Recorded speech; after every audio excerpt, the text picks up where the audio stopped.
Ouais, ça marche. Eh bah, du coup, on va commencer. Donc, je vais juste finir vite fait la séance de la semaine dernière, comme d'hab, hein, avant de commencer de cette semaine. Donc, la semaine dernière, j'en étais resté aux critiques de la philosophie expérimentale et j'avais fini sur la critique selon laquelle finalement les philosophes font pas appel aux intuitions, hein. Et bon, mon point principal était que cette critique repose en fait à chaque fois sur une définition très très stricte de ce que sont les intuitions. C'est-à-dire vraiment comme elles ont été théorisées, un peu une sorte d'état mental spécial à travers lequel, via une phénoménologie particulière, on saisit des vérités conceptuellement nécessaires. Effectivement, si on considère que les intuitions c'est ça, il n'y en a pas énormément clairement dans les textes en philo, quoi. Euh, mais bon. Alors, comment est-ce qu'on peut réagir à cette critique? On va finir là-dessus. Alors, il y a plusieurs façons de réagir. Il y en a une, c'est accepter la critique, mais dire que finalement la philosophie expérimentale a quand même une valeur, parce que c'était que la conception restreinte qui limitait la philosophie expérimentale à l'étude des intuitions. Maintenant, on fait d'autres trucs, on étudie n'importe quel type de prémices pertinentes qui font appel à des observations empiriques, donc on n'a pas forcément besoin de faire appel aux intuitions. Il y en a qui acceptent la critique et qui voilà, il faut réorienter la philosophie expérimentale vers un autre but qui est l'ingénierie conceptuelle. Et ça, je vais y revenir dans 5 secondes, parce que j'ai eu plusieurs questions sur c'est quoi l'ingénierie conceptuelle et est-ce que finalement, c'est pas un peu louche comme activité. Donc ça, j'y reviens dans 5 minutes. Et il y a refuser la critique. Alors ça, c'est des critiques. Ça, je pense que c'est des façons de s'en sortir un peu lâches, quoi. Du coup, ok, d'accord, bon bah, c'est pas grave. Alors il y a celle qui est un peu téméraire et que je risquerai pas, hein, qui est refuser la critique et défendre que les philosophes font bien appel aux intuitions au sens vraiment fort que Capellen décrit, hein, c'est une sorte de truc un peu bizarre où, via une phénoménologie spéciale, on voit la vérité, etc. Et là, bon, il faut s'accrocher. Ils disent qu'ils font ça, mais même savoir s'ils le font vraiment, c'est encore un autre problème. Et puis il y a le chemin que moi je prends, c'est bon, bah, c'est refuser que la critique en disant que bon, bah, les philosophes font appel aux intuitions, c'est juste qu'on les définit pas de la même façon que Capellen comme un truc hyper robuste. Donc la définition que j'avais donnée des intuitions au début du cours et que je reprends ici, c'est juste voilà, une proposition est intuitive quand bah, on est incliné à l'embrasser à l'accepter en l'absence de raisonnement ou d'observation empirique. C'est juste le fait de comprendre ce que veut dire la phrase, on se dit ah tiens ça sonne correct, quoi, sans forcément sans qu'il y ait de raisons conscientes sur lesquelles se base cette attraction, quoi. Et je pense qu'en fait, finalement, tout le monde peut se mettre d'accord sur les points suivants, hein, qui sont que quand certains philosophes qui acceptent, euh, quand les philosophes expérimentaux rejettent, quand on dit que les philosophes ne font pas appel aux intuitions, ce qu'on rejette, c'est deux idées que tout le monde rejette plus ou moins. C'est l'idée selon laquelle ce sont des états mentaux, plutôt que le contenu des états mentaux qui compte dans les arguments philosophiques. Hein, je vous ai dit, c'est un peu l'idée qu'il ne faut pas psychologiser les données dans les arguments. Personne dit, c'est parce qu'on a l'intuition que le type ne sait pas dans les cas Gettier que la connaissance n'est pas, mais c'est parce que le type ne sait pas, mais tout le monde est d'accord avec ça. Et il y a l'idée selon laquelle le fait qu'une proposition soit le contenu d'intuition donne une raison d'accepter cette proposition. C'est surtout ça qui gêne les gens comme Capellen, cette idée que parce qu'on a l'intuition, ça donne une sorte de crédence particulière à la proposition. Voilà, le fait que ça soit le contenu d'une intuition, ça lui donne une sorte de vérité, d'assise. On n'est pas obligé de dire ça, en fait. Tout ce que font les philosophes expérimentaux, ils disent, bah, de temps en temps, les philosophes prennent comme prémisse dans leurs arguments des propositions dont on a quand même l'impression que le type qui écrit l'article s'attend à ce que tout le monde l'accepte un peu comme ça, juste parce qu'elle sonne un peu vraie, parce qu'elle a l'air plausible, quoi. Et puis on n'a pas besoin de poser des conditions très très fortes sur ce que c'est, pas besoin de dire que c'est un état mental spécial, pas besoin de dire que du coup la proposition est forcément vraie parce qu'elle est appuyée sur une intuition. Et je pense que si vous lisez un peu de philo, vous voyez que ça revient quand même un petit peu souvent, de dire bon bah en fait on peut prendre ça comme prémisse parce que bon bah quand même ça a l'air vrai, quoi. Et du coup, on va se poser la question de savoir, bah, est-ce que la plupart des gens sont d'accord avec l'idée que ça a l'air vrai, et est-ce que si la plupart ont l'impression que ça a l'air vrai, bah, est-ce que cette impression, elle vient de mécanismes psychologiques stables, quoi. On n'a pas besoin de définir les intuitions dans un sens très fort, et je pense qu'une fois qu'on le définit dans un sens très déflationniste comme ça, c'est pas très très étonnant. Alors maintenant, on pourrait se dire que finalement, maintenant on définit les intuitions comme ça, parce qu'il y a eu toutes ces critiques, donc pour s'en sortir, on est devenu hyper modeste, mais en fait, si vous prenez des articles des années 2010, 2011, qui date d'avant le bouquin de Capellen, les gens définissent ces intuitions comme ça. Vraiment lui qui est parti en guerre un peu contre les moulins avant, quoi. C'est-à-dire qu'on a des conceptions de l'intuition qui sont vraiment bizarres. Alors, avant de finir là-dessus, je voulais revenir un peu sur les questions de méthodologie philosophique et l'ingénierie philosophique, parce que j'ai eu des questions comme celle-ci, par exemple. J'ai une question, hein, voilà, est-ce discussion dans l'article de Horvath et Koch que je vous ai donné. Il me paraît que dans un cas, il s'agit de clarifier les concepts, ça c'est l'analyse conceptuelle classique qu'on utilise ordinairement, et dans l'autre cas, il s'agit de définir les concepts qu'on ferait mieux à utiliser, ça c'est l'ingénierie conceptuelle, c'est l'idée que voilà, l'ingénierie conceptuelle, c'est pas on analyse des concepts, c'est on en crée des nouveaux, on en fait des meilleurs, mais je vais y venir plus en détail. Et la question, c'est ça. Dans les deux alternatives, les concepts jouent en tout cas un rôle primaire, mais avant toute clarification ou amélioration de concepts, le but de la philosophie n'est-il pas de chercher à pénétrer la nature des entités et des phénomènes qui sont antérieurs à nos conceptualisations? Comment cette conception métaphilosophique se lie à la philosophie expérimentale? Alors là, c'est vraiment intéressant de poser cette question, parce que justement, les gens comme Williamson, comme Kaplan, qui n'aiment pas du tout parler d'intuition, ou qui sont très hostiles à la philosophie expérimentale, c'est justement des gens qui sont très concernés par l'idée qu'on ne veut pas que la philosophie, ça soit juste une étude de nos concepts. On veut que ça soit une étude de la réalité. Williamson, il a vraiment des trucs assez hardcore, qui sont difficiles à suivre. Par exemple, dans son livre qui s'appelle Philosophy of Philosophy, à un moment, il dit, voilà, Mars, à un moment, il y avait de l'humidité, puis maintenant, il n'y a plus d'humidité. Donc l'humidité, elle est partie peu à peu de la planète Mars, elle s'est évaporée petit à petit, il n'y a pas eu de grande crise. Et donc, il y a un moment où Mars était clairement humide, et maintenant, Mars est clairement sèche. Et puis, il y a sûrement eu un moment où on ne sait pas trop si elle était sèche ou humide, quoi. Parce que ça a l'air d'être des concepts un peu vagues, sec et humide, vous voyez. Et il dit, donc, maintenant, on peut se demander, est-ce qu'on peut dire qu'il y a un moment où Mars était ni sèche ni humide? Non, est-ce qu'on peut dire qu'il y a un moment où la phrase suivante était fausse? Mars est soit sèche, soit humide, tu vois. Parce que peut-être qu'il y a Et là, il dit, voilà, mais ça, c'est une question qui n'est pas une question sur des concepts, c'est une question sur Mars. Il y a quand même beaucoup de gens qui auraient envie de dire, oui, c'est plutôt une question sur est-ce que les concepts sont vagues, est-ce que les termes linguistiques sont flous, est-ce qu'il y a une limite? Il dit, non, mais ça, en fait, c'est une question sur la réalité, quoi. Vous voyez, on est vraiment dans des gens qui ne veulent pas dire que la philosophie réfléchit sur les intuitions, sur les concepts, mais sur la réalité elle-même. Et en fait, ça, c'est un peu une sorte de dilemme qu'il y a dans la philosophie contemporaine d'un point de vue méthodologique, c'est qu'une fois qu'on a accepté que la philosophie, c'est une discipline qui est quand même, d'une certaine façon, un peu a priori, qui n'est pas une discipline qui repose énormément sur l'observation du monde, il y a deux options. Il y a les options qui disent, bon, en fait, si la philosophie, elle s'appuie avant tout sur l'analyse a priori, mais en fait, elle parle surtout de nos concepts. Donc, c'est une discipline qui décrit nos concepts et pas vraiment la réalité. Alors, peut-être qu'elle décrit la réalité, parce que quand elle décrit nos concepts, elle dit quelque chose sur la réalité. Si vous analysez le concept de conscience ou de connaissance, ça vous dit quelque chose de la nature de la conscience ou de la connaissance. Vous voyez un peu, d'une certaine façon, par définition. Et là, du coup, vous avez quelque chose vous avez un point positif, c'est que vous expliquez comment la philosophie peut fonctionner. Du coup, la réflexion a priori, elle fonctionne parce qu'elle porte avant tout sur nos concepts. Puis on a un certain accès à nos concepts a priori. Donc il n'y a pas de mystère. Mais en même temps, vous voyez, vous êtes assez limité finalement dans ce que vous décrivez. Vous ne décrivez pas directement la réalité, vous êtes un peu coincé dans votre tête, vous décrivez des concepts, quoi. Et ça, du coup, ça c'est pas forcément une image très tentant de la philosophie. Je pense que c'est un peu le problème qui est derrière la question qui est posée ici. Et à l'autre opposé, vous pouvez dire, oui, non, la philosophie nous dit des choses sur la nature de la réalité. C'est-à-dire, on peut sonder la nature de la conscience, on peut sonder la nature de ce qui est bien ou mal, on peut sonder différentes choses à travers la méthode philosophique. Mais dans ce cas-là, ça devient un tout petit peu mystérieux de savoir comment une méthode a priori peut nous donner accès à ces choses-là qui sont une réalité indépendante, vous voyez. Donc en fait, c'est ça, dans le jeu métaphilosophique, dans la tension métaphilosophique contemporaine, c'est un peu ça. C'est soit on a une méthodologie très plausible et pas du tout mystérieuse, alors on est très limité dans ce que la philosophie, étudie, soit on veut que la philosophie nous dise des choses pas que sur nos concepts, mais sur la nature du monde, sur la nature de la conscience ou des choses comme ça. Et là, ça devient un petit peu plus mystérieux de comment on passe à une réflexion a priori conceptuelle à une connaissance du monde, quoi. Et cette tension, elle devient très très claire une fois qu'on dit la philosophie fait appel aux intuitions, quoi. C'est pour ça que des fois, on a vraiment l'impression que si on arrivait à mettre un peu tout sous le tapis, le terme intuition et tout ce débat-là, on pourrait continuer à se dire qu'on étudie la réalité sans trop se poser de questions, et ce serait pratique. Et en vrai, c'est un peu ce que font beaucoup de philosophes depuis au moins un siècle, quoi. Si vous lisez par exemple des textes de Moore, je ne sais pas si vous voyez George Edward Moore, qui est un philosophe analytique, il dit un peu, les intuitions, on ne sait pas trop ce que c'est, me pose des questions, mais ça marche, quoi. C'est vraiment comme si on avait passé beaucoup de temps sans vraiment creuser. Puis là, depuis une vingtaine, trentaine d'années, il y a beaucoup de questions qui se posent là-dessus.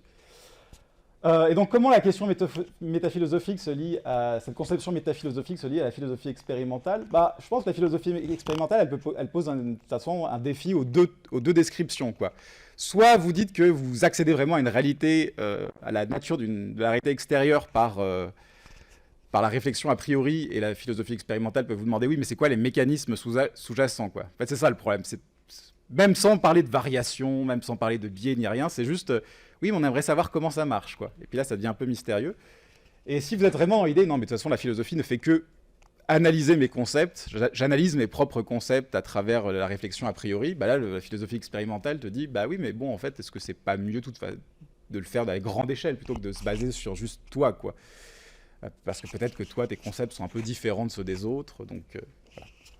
Est-ce que ça répond à la question de la personne qui a posé cette question, si elle est là aujourd'hui? Oui, ça va? Ouais, c'est à peu près le souci que vous aviez en tête, ce que je décris un peu, ouais. Voilà, et donc, en lien avec ça, effectivement, dans le papier, on parle beaucoup d'ingénierie conceptuelle. Donc l'ingénierie conceptuelle, c'est un truc qui est très à la mode depuis une dizaine d'années, hein. Il y a beaucoup de battage en ce moment là-dessus. Mais techniquement, tous les gens qui en font disent, voilà, ça reprend un projet de Carnap, des dernières années de Carnap, du Carnap des années 60, en fait, qui disait que la philosophie, c'est pas d'analyser nos concepts, parce que ils sont moches, ils sont vagues, et il faut en fait, le but de la philosophie, c'est de les réparer en fait, avant tout. C'est-à-dire, on prend les concepts flous du sens commun et on les répare, on les clarifie. Donc par exemple, si on reprend ce qu'on a vu sur l'action intentionnelle, ça pourrait être l'idée que, bon, bah effectivement, le concept d'action intentionnelle, il est sensible à des considérations de jugement de valeur, de morale, on a vu. Mais en fait, on n'a pas très envie qu'il soit comme ça, quoi. Donc, au lieu de suivre les intuitions communes, on va dire, bon, on va créer un nouveau, meilleur concept d'action intentionnelle qui, lui, fera le taf, quoi. Alors, il faut bien voir ce que ça veut dire faire le taf, parce que c'est un peu la question. Et donc, voilà, il y a pas mal de ces dernières années de réflexion là-dessus, parce que ce serait un peu une sorte d'image un peu renouvelée de la philosophie. On ne fait pas de l'analyse de concepts, on fabrique des concepts, en fait. Ou on répare, ou on en fabrique de nouveau. Parce que l'idée, c'est que la philosophie fabrique des concepts utiles, des fois. Donc, par exemple, les gens aiment bien donner comme exemple, voilà, survenance. La survenance, vous avez tous appris ce que c'était, sûrement, en cours de philo. Bah, c'est pas un terme du langage ordinaire. On n'a pas fait de l'analyse conceptuelle pour le créer. On s'est dit, tiens, ce serait cool d'avoir un nom pour ça. Ce serait quelque chose qui éclairerait des questions. Puis on va créer ce concept-là. Et donc, il y a deux grandes versions de l'ingénierie conceptuelle. Il y a celle où on crée un truc à partir de rien, et il y a celle où on prend des concepts qui existent déjà, puis dans le langage ordinaire, puis on essaye de les améliorer, en fait. On va faire une version un peu modifiée. Ce qui pose des questions de savoir à partir de quand est-ce qu'on touche... on est toujours en train de parler du même concept, ou quand est-ce qu'on est en train déjà de parler d'un autre concept et qu'on a changé de sujet. Hein, la vraie critique de l'ingénierie conceptuelle, mais c'est est-ce que vous n'êtes pas en train de changer de sujet? Puis on va voir justement que dans le cas du libre arbitre, c'est une question qui se pose pas mal. Mais du coup, c'est l'idée qu'on peut améliorer les concepts. Alors, les critères d'amélioration de concepts sont divers. Par exemple, on peut dire, voilà, les concepts sont flous, on peut les améliorer, on peut leur donner plus de précision. On peut aussi diviser les concepts pour leur donner des distinctions plus poussées. Donc, un exemple qu'aiment bien prendre les gens qui défendent ça, c'est par exemple l'idée que on a le terme conscience, puis on va dire il y a conscience d'accès, conscience phénoménale. Tout ça, on en reparlera dans la séance sur la conscience. Ou par exemple, même pas en philo, mais en psychologie, on avait mémoire, puis maintenant on a mémoire de travail, mémoire épisodique, mémoire à long terme, tu vois, on a 15 000 types de mémoire et c'est utile de les différencier. Et il y a l'idée que pour savoir si un concept est meilleur une fois qu'on l'a modifié, il faut qu'il fasse mieux le travail, hein, c'est un peu ça. Et donc c'est l'idée que les concepts ont des fonctions, ils jouent des fonctions. Ils peuvent jouer des rôles théoriques ils peuvent jouer des rôles théoriques, ils peuvent jouer un rôle dans une théorie, mais ils peuvent aussi jouer des rôles pratiques en fait. Hein. Donc il y a l'idée que certains concepts jouent des rôles pour des buts pratiques et dans certains cas, il faut les réparer pour qu'ils jouent mieux cette fonction. Alors des fois, ça donne des débats qui peuvent nous paraître assez bizarres. Par exemple, dans le champ de la philosophie de la race, qui est un champ qui existe, hein, en philosophie de la race, il y a des gens qui disent, bon, bah, il faudrait peut-être supprimer le concept de race parce que ça correspond à aucune réalité biologique. Ça, je pense que vous connaissez un peu le truc. Et puis il y a ceux qui disent, ouais, ça correspond à aucune réalité biologique, mais on pourrait peut-être le réparer et avoir un concept modifié et renouvelé de race. Et là, vous vous dites, mais pourquoi et leur idée, c'est parce qu'en fait, on en a besoin pour un certain nombre de trucs. On en a besoin pour dire que certains groupes sont opprimés. Hein. Par exemple, voilà, si je dis les Noirs sont opprimés, finalement, je suis encore en train d'utiliser un concept qui ressemble beaucoup à un concept de race, mais en même temps, j'ai pas envie d'avoir le concept de race classique qui suppose qu'il y a une sorte d'essence sous-jacente du truc. Ou c'est des arguments du genre, par exemple, pour tout ce qui est dans l'éthique médicale, il y a l'idée que finalement différents groupes qui ont des caractéristiques différentes, dont la couleur de la peau, en fait, réagissent pas pareil au même traitement. Donc, c'est toujours utile d'avoir une sorte de distance, de dissociation de certains groupes, mais sans avoir tout l'attirail conceptuel de la notion classique de race, où c'est vraiment des sortes qui vont avec l'idée qu'il y a une sorte de nature très différente sous-jacente, etc. Et par exemple aussi, c'est des gens qui vont dire, voilà, je pense que vous savez qu'il y a des débats très houleux sur comment on définit un homme ou une femme. Et les gens qui sont de l'ingénierie conceptuelle, ils disent, mais en fait, arrêtez de vous taper dessus pour vous dire qu'est-ce que ça veut dire vraiment être un homme, qu'est-ce que ça veut dire vraiment être une femme. En fait, le concept est complètement flou. Hein, il n'a pas des bornes naturelles qui vous permettraient de dire, moi j'ai la vérité sur ce qu'est un homme ou une femme. Mais on peut choisir nous-mêmes où est-ce qu'on tranche la distinction en fonction de nos objectifs politiques et du type de société qu'on veut, quoi. Je ne sais pas si vous voyez un petit peu. Donc ça va pas juste, ça va au-delà de la clarification conceptuelle. Il y a l'idée aussi qu'on peut améliorer la société en créant un certain type de concept intéressant. Alors, où est-ce que se situe la philosophie expérimentale là-dessus? Alors l'idée, c'est qu'elle peut arriver à plusieurs stades de l'ingénierie conceptuelle. C'est pour ça que du coup, il y en a plein qui se jettent dessus. Vous voyez que moi, je ne sais pas trop le genre de truc qui m'intéresse, mais je vais essayer de vous dire. Alors, il y a l'idée que finalement, déjà, les philosophes expérimentaux, ça peut être un peu les mecs qui viennent te dire que ta voiture marche pas bien. Hein. On peut dire, tiens, regarde ton concept, en fait, il se comporte de façon complètement bizarre dans certains cas, un peu comme dans le cas du jugement intentionnel. Donc, il faudrait peut-être que tu ailles le faire réparer. Voilà, ça, c'est le premier truc. Souvent, quand les gens essayent de réviser des concepts plutôt que d'en construire de nouveaux, il y a l'idée qu'il faut qu'ils partent pas non, il faut que le nouveau concept soit pas trop différent de l'ancien, sinon on change le sujet. Hein, c'est ce que je vous ai dit. Donc l'idée, c'est qu'il faut qu'on ait une bonne description quand même de l'ancien, et de savoir aussi quelle fonction il joue dans l'économie psychologique. Donc ça aussi, c'est une question empirique d'une certaine façon. Et alors, il y a des gens qui sont beaucoup plus ambitieux. Il y en a qui disent, en plus, si on veut faire de l'ingénierie conceptuelle vraiment, des fois, quand on ne cherche pas juste à créer des concepts pour les philosophes, mais pour le grand public, il faut voir si le truc fonctionne, si les gens comprennent le concept, s'il peut être accepté, s'il va fonctionner, s'il est un peu catchy, quoi. Et donc, on pourrait faire des sortes d'études de marché. Grossièrement, c'est ça. Hein. On pourrait voir à quel point le concept est accepté par les gens. Donc ça, c'est des trucs assez récents. Il y a des gens qui font ça à Zurich. Voilà, donc c'est un peu l'idée qu'on pourrait rediriger la philo-exp dans ce sens-là. Bon, mais je vais pas trop entrer dans ces trucs-là, parce que c'est juste pas trop mon truc, donc je connais pas. Et puis c'est vraiment hyper récent, il n'y a pas énormément de trucs. Est-ce qu'il y a des questions là-dessus? Il y avait une question qu'on m'envoyait sur l'ingénierie conceptuelle encore, je vais y répondre, mais est-ce qu'il y a d'autres questions nouvelles qui viennent de surgir? La question qu'on m'a demandé, c'est celle-ci. Voilà. Pour ce qui est de l'ingénierie conceptuelle, comment pourrait-on par cette méthode traiter de questions métaphysiques? Il me semble que cela aurait pour implication de traiter du concept de libre arbitre de façon prescriptive, ce qui vide quelque peu la question, à mon avis.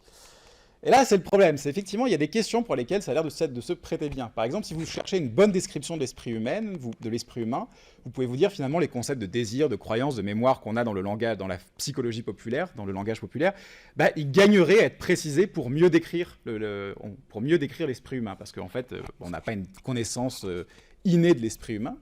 Donc là, on voit bien comment ça marche. Puis il y a vraiment des cas, effectivement, on pourrait se dire, on a l'impression que si on décide nous-mêmes de comment on définit un terme, ça n'a pas l'air de marcher. Par exemple, imaginez que vous êtes un philosophe politique et puis vous discutez de ce qui est juste, de ce qui est une distribution juste.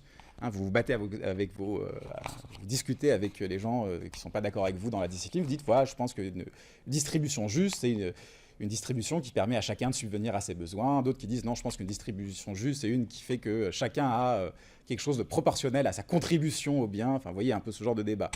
Et là, on sent que si le mec arrive, il fait, si on décidait ce que ça voulait dire juste, ça marcherait pas. Vous voyez un petit peu l'idée? Parce que là, c'est un peu comme si on décrétait la solution à la question du coup.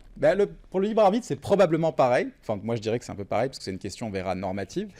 Hein, la question du libre arbitre, c'est savoir si les gens sont moralement responsables et s'ils méritent, par exemple, d'être punis, etc. Donc, si on arrivait en disant, on va appeler ça le libre arbitre, ce serait un peu bizarre. Mais figurez-vous que ça existe. Hein. Il y a des théories révisionnistes du libre arbitre. Il y a quelqu'un qui a fait un mémoire là-dessus, justement, l'année dernière. De gens qui disent, voilà, en fait, le concept de libre arbitre, il est tout pourri, je vais en construire un à nouveau. Alors, comme la fonction du concept, c'est ça, quelque chose qui ferait bien le taf, ce serait ça, etc. Mais j'avoue que je suis pas super convaincu que ça soit la bonne approche du problème. Mais ça existe, mais je pense que ça pose vraiment des questions. Parce qu'il y a clairement des questions qu'on ne peut pas juste résoudre comme ça de façon... Voilà, l'idée c'est que je pense qu'on peut... Quand définir un concept, ça apporte la question à une réponse, on ne peut pas faire de l'ingénierie conceptuelle, vous voyez. Parce que là, par exemple, dans le cas de la justice, si je définis ce qu'est la justice, j'ai résolu le problème, mais ça serait un peu bizarre de le résoudre par stipulation, quoi. Est-ce que c'est... Je ne sais pas qui a posé cette question, mais est-ce que ça va comme réponse? Ouais. Donc, je suis assez d'accord que dans le cas du libre arbitre, c'est assez casse-gueule, mais du coup, ça existe, si ça vous intéresse. Il y a des gens qui ont tenté le coup. C'est une théorie qui a eu énormément de visibilité il y a une quinzaine d'années, puis maintenant, moins quand même. C'est ce qu'on appelle le révisionnisme, en fait, sur le libre arbitre. Ça sonne très bizarre en français. Le révisionnisme. Mais voilà, donc c'était un peu cette idée-là. On va réviser le concept parce qu'il va pas bien, quoi. Voilà, donc je vais passer à la suite. Donc là, c'est comme je vous disais, c'est les liens vers des conférences de Williamson et une avec Capellen. En général, je suis quand même assez mal à l'aise quand je présente des trucs avec lesquels je suis pas du tout d'accord et j'ai clairement des conflits d'intérêts personnels, quoi. Donc si jamais, pour compenser, vous pouvez aller voir directement de la bouche des intéressés ce que eux en pensent et peut-être que vous serez plus convaincus. Mais voilà, moi je ne le suis pas. Et voilà, donc ça c'est toujours les propositions de sujets de mémoire, je les ai mis en ligne. Donc si la défense sur l'expertise, est-ce que les philosophes font vraiment appel aux intuitions? Oui, voilà, si vous voulez faire quelque chose sur l'ingénierie conceptuelle, c'est aussi une suggestion, parce que j'ai vu que ça avait l'air d'intéresser un certain nombre de personnes. Voilà, est-ce qu'il y a des questions avant de passer à la séance sur le libre arbitre? Est-ce que ça va? Alors juste avant de commencer la séance sur le libre arbitre, je vais poser quelques questions pour la séance de la semaine prochaine sur la philosophie de l'esprit, juste pour savoir à quel point il faut que je récapitule certains trucs ou pas. Est-ce que tout le monde voit ce que c'est le problème difficile de la conscience ou pas? Si vous ne voyez pas, vous me le dites, il n'y a pas de problème, c'est juste pour gagner du temps. Tout le monde voit à peu près ce que c'est le problème difficile? Ça va? Tout le monde voit la distinction entre conscience d'accès et conscience phénoménale aussi? Ok, bon ça va, bon ça ira un petit peu plus vite alors.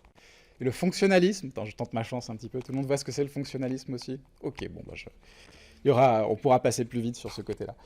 Là par contre je prends un tout petit peu plus de temps sur le libre arbitre, parce que je suis pas sûr que... Je vais faire quelques notions de rappel, donc je m'excuse à ceux qui ont suivi le cours sur le libre arbitre l'année dernière. Parce que, étant donné les questions, je pense que certaines questions que j'ai reçues, je pense que c'est bien de distinguer un certain nombre de choses.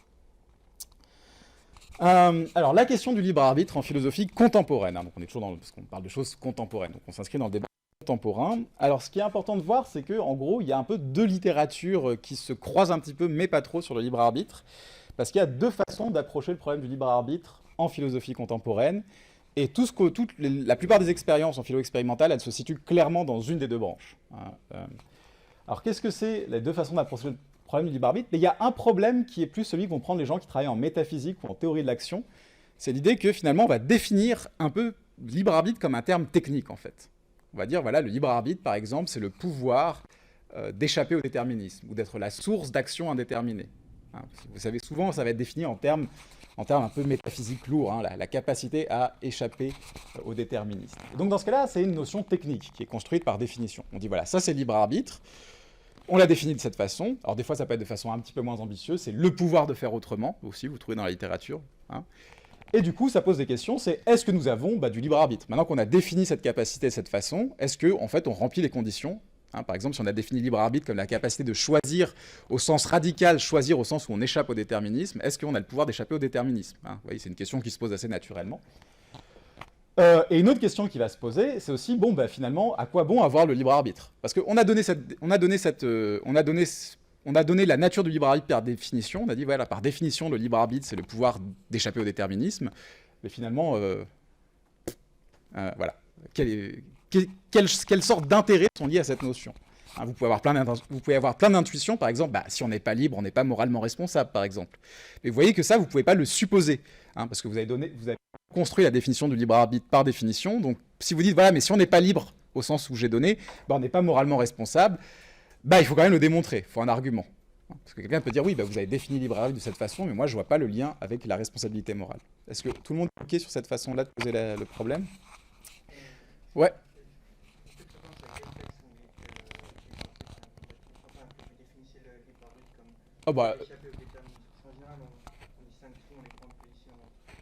Alors ça va être plutôt dans l'autre côté, justement, ce à quoi vous faites référence. Mais par exemple, si vous lisez des trucs comme Free Will as a Scientific Problem de Balaguer, c'est clairement quelqu'un qui définit le libre arbitre un peu de cette façon, en lien avec l'indéterminisme, directement dans la définition en lien avec l'indéterminisme.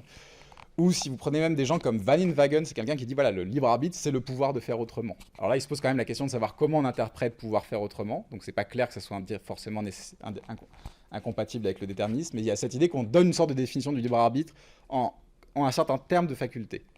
Alors ça, c'est pas forcément le truc qui est le plus souvent choisi. L'autre est beaucoup plus fréquent. Non, parce qu'il y a une... Enfin, moi, tel que j'ai appris, c'est la grande division sur...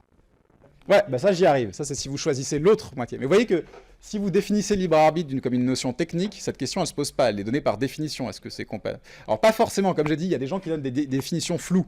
Par exemple, Peter Van Inwagen, c'est quand même quelqu'un d'assez connu. Et lui, il dit, voilà, par définition, je dis, le libre arbitre, c'est le pouvoir de faire autrement. Mais comme pouvoir de faire autrement, c'est un peu flou, ça laisse quand même ouvert la possibilité de savoir est-ce que pouvoir faire autrement, c'est quelque chose qui est incompatible ou pas avec le déterminisme.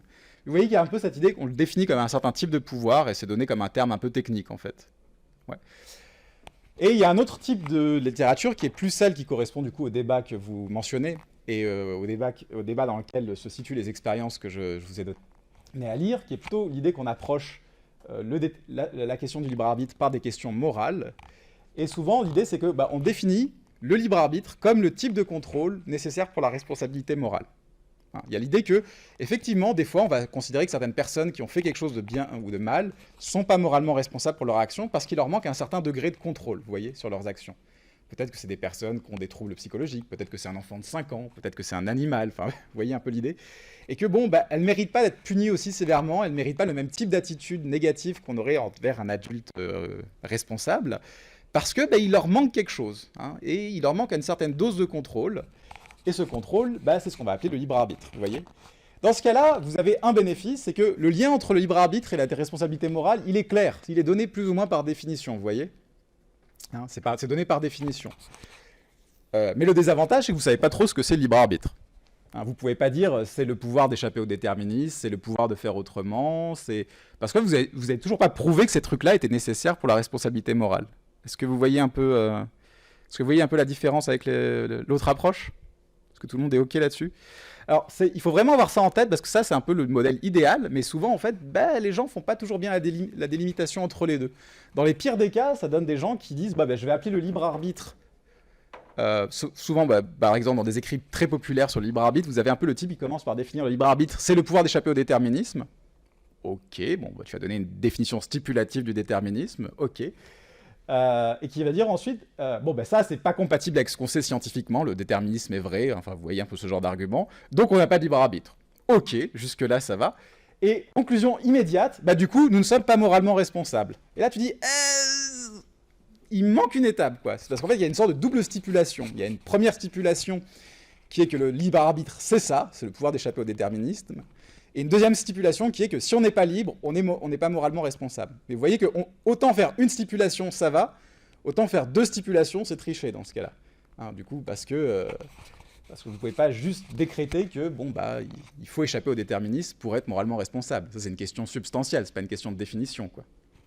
Est-ce que tout le monde est OK là-dessus? Ouais. Une confusion dans la direction de l'implication, parce que avoir du libre arbitre, ça implique d'avoir de la responsabilité morale, mais la responsabilité morale n'implique pas d'avoir du libre arbitre. Ça dépend des positions. Ah oui. Souvent, la confusion, elle vient de cette direction de l'implication, comme si l'implication allait dans les deux sens, mais c'est pas la même chose.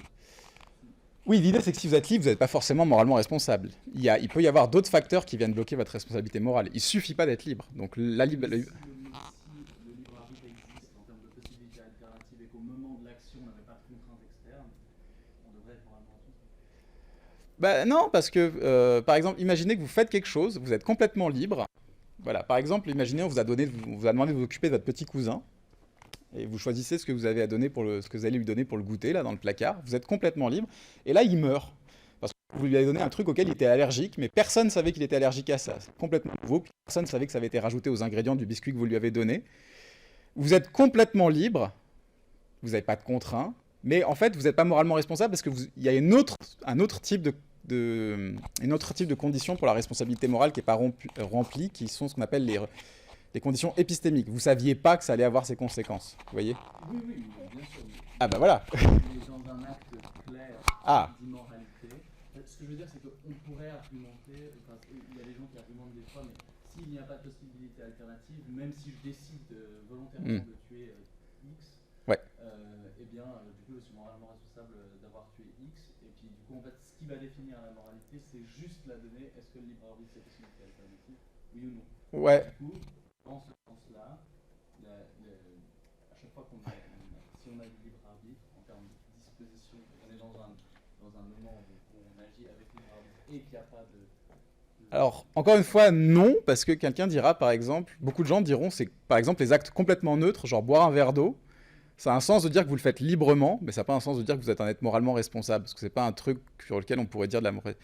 vraiment, l'implication que tout le monde accepte dans ce débat, c'est plutôt le contraire. C'est si quelqu'un est moralement responsable, alors il doit avoir du libre arbitre. Mais le libre arbitre n'est pas forcément suffisant pour la responsabilité morale. Vous voyez qu'il faut rajouter tout un tas de trucs. Il faut que ce soit un acte qui soit bon ou mauvais. Il faut que vous ayez connaissance de tous les trucs. Il faut que ce soit quelque chose qui n'est pas fait pour de bonnes raisons. Par exemple, vous pouvez faire quelque chose de mal librement, mais en fait, vous causez ce mal pour un plus grand bien. On dira encore une fois que vous n'êtes pas complètement responsable, mais vous l'avez fait librement. Vous voyez que...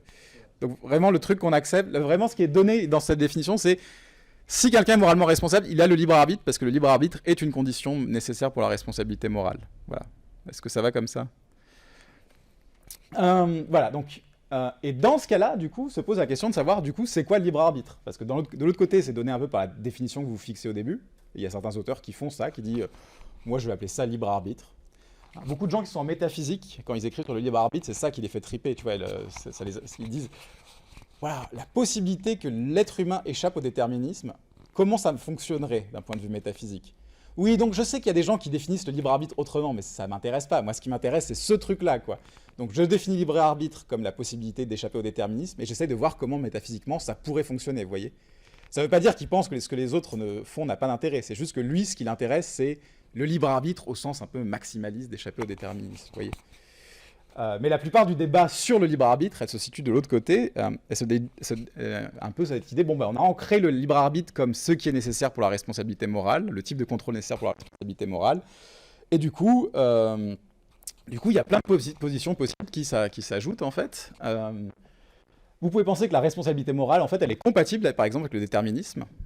Qu'en fait, que du coup, le libre arbitre, c'est pas un truc qui demande d'échapper au déterminisme, parce que le libre arbitre, c'est juste la capacité à agir en fonction de ce qu'on considère être le mieux, par exemple. Il y a des théories comme ça qui disent, voilà, à partir du moment où vous êtes capable d'agir sur la base de votre meilleur jugement, vous êtes libre. Effectivement, c'est quand vous êtes en pleine panique d'attaque, ou victime d'une phobie, ou complètement bourré, ou quand vous êtes en proie à la tentation, vous n'agissez pas forcément sur la base de ce qui est votre meilleur jugement. Donc vous n'êtes pas complètement libre, voyez. Mais ça pose pas de questions métaphysiques insolubles, en fait. Hein, c'est vraiment juste des choses très mondaines. Donc ça, c'est ce qu'on appelle le compatibilisme, parce que c'est juste l'idée que le libre arbitre est compatible avec le déterminisme. Et ensuite, vous avez ce qu'on appelle l'incompatibilisme, qui est l'autre grande branche, qui est l'idée que les actions humaines, que la responsabilité morale est incompatible avec le déterminisme. C'est pour ça que ça s'appelle l'incompatibilisme. Pour une fois, c'est assez simple, je pense. Tout le monde est OK là-dessus. Et ces gens-là, ils se divisent en deux branches. Hein. Ils se divisent entre ceux qui pensent le libre arbitre, la responsabilité morale sont incompatibles avec le déterminisme. Et le déterminisme est vrai. Du coup, on n'a ni liberté morale, ni liberté, ni responsabilité morale. C'est ce qu'on appelle le déterminisme dur, en général, ou le scepticisme au sujet du libre arbitre. Et puis il y a ceux qui disent non, mais effectivement, la responsabilité morale et le libre arbitre sont incompatibles avec le déterminisme, mais les actions humaines ne sont pas déterminées. Et en général, c'est ce qu'on appelle le libertarianisme. C'est aussi une position politique, mais ça n'a aucun rapport. Et c'est l'idée que finalement, l'être humain a un certain type de liberté qui lui permet d'échapper au déterminisme, et c'est ce qui le rend moralement responsable. Est-ce que tout le monde voit un peu la figure ? Donc c'est très important pour ce qui va suivre, parce que j'ai l'impression qu'il y a eu quelques confusions sur la lecture de l'article, qu'il y a deux questions. Il y a une question qui est conceptuelle, c'est qu'est-ce qu'on va appeler libre arbitre ? C'est quoi le type de liberté nécessaire pour la responsabilité morale ? Et il y a une question qui est plutôt une question pas substantielle, parce que celle-là est substantielle quand même, parce que c'est une question morale, mais une question d'existence, qui est est-ce qu'on a effectivement le libre arbitre ? Vous voyez que c'est deux questions différentes, hein, parce que par exemple, ces deux camps sont d'accord sur la question conceptuelle. Ils disent, voilà, finalement, le libre arbitre, ça requiert le pouvoir d'échapper au déterminisme, mais ils ne sont pas d'accord sur le fait de savoir si on est libre ou pas. Vous voyez que ce sont des questions différentes.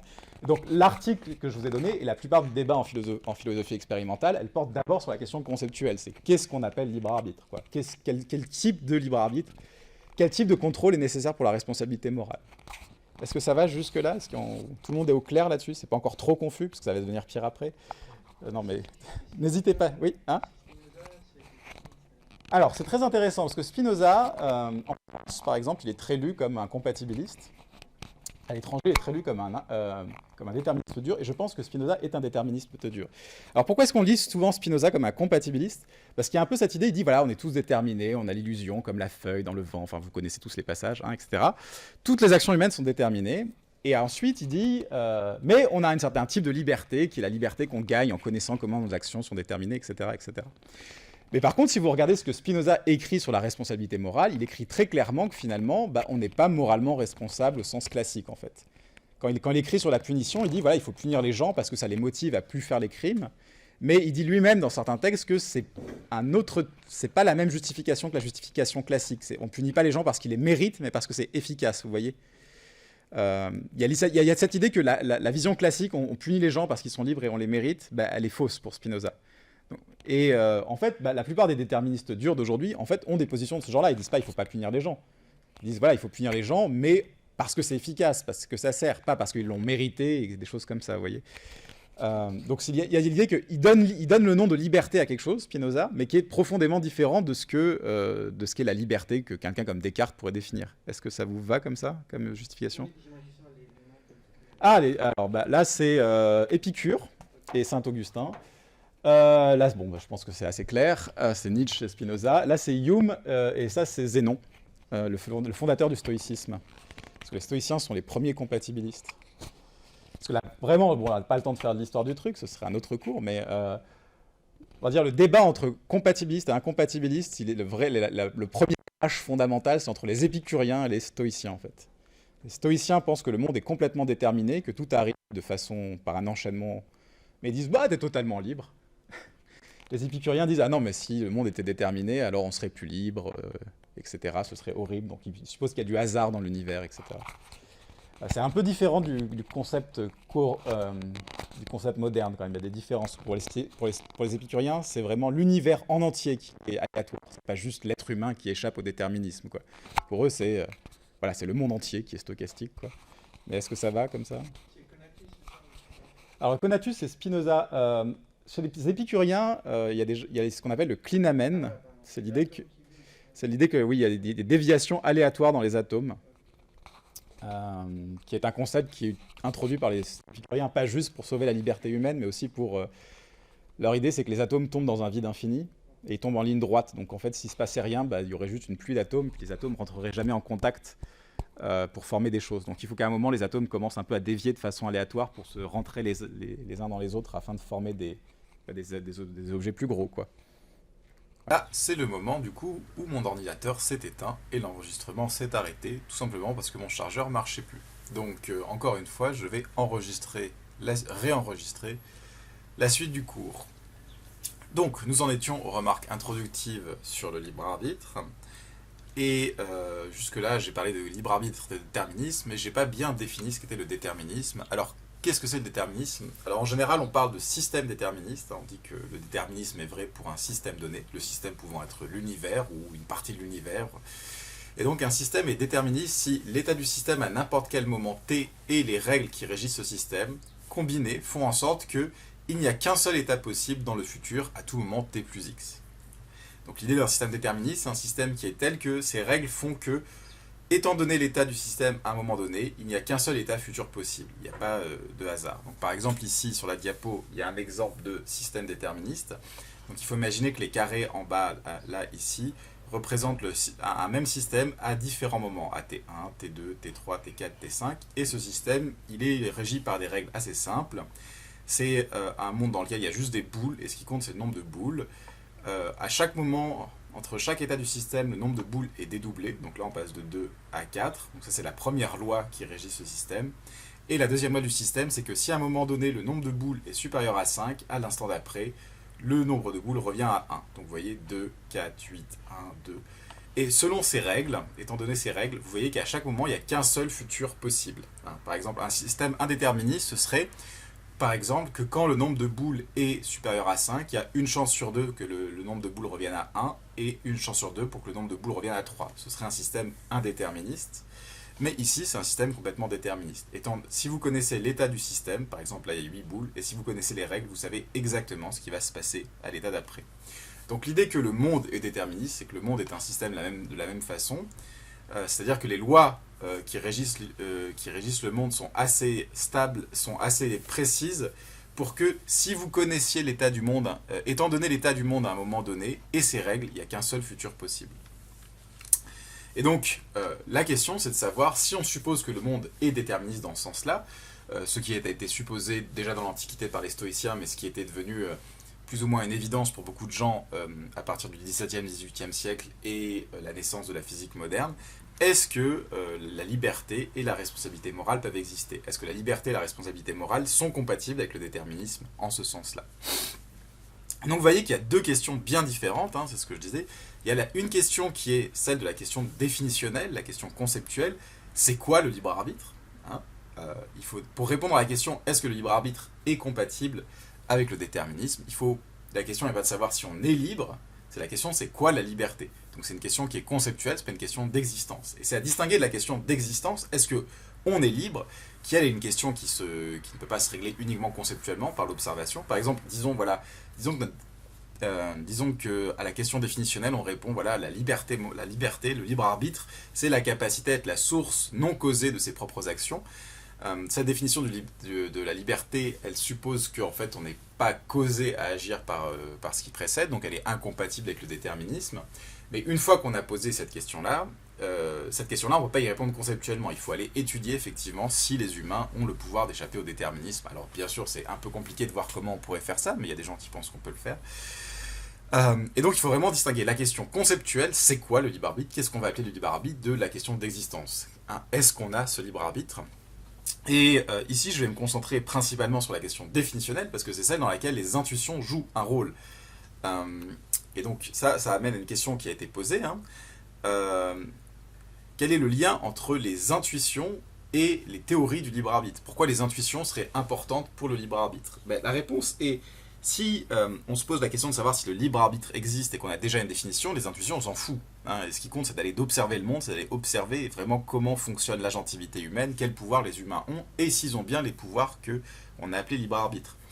Mais par contre, si ce qu'on cherche, c'est le libre arbitre, et si on la définit plus ou moins, comme je l'ai dit, comme le type de contrôle qui est nécessaire pour la responsabilité morale, eh ben, ça suppose de savoir quel type de contrôle est nécessaire pour la responsabilité morale. Et ça, c'est des questions normatives, c'est des questions morales. C'est-à-dire, qu'est-ce qui fait qu'une personne est moralement responsable ou pas de ses actions?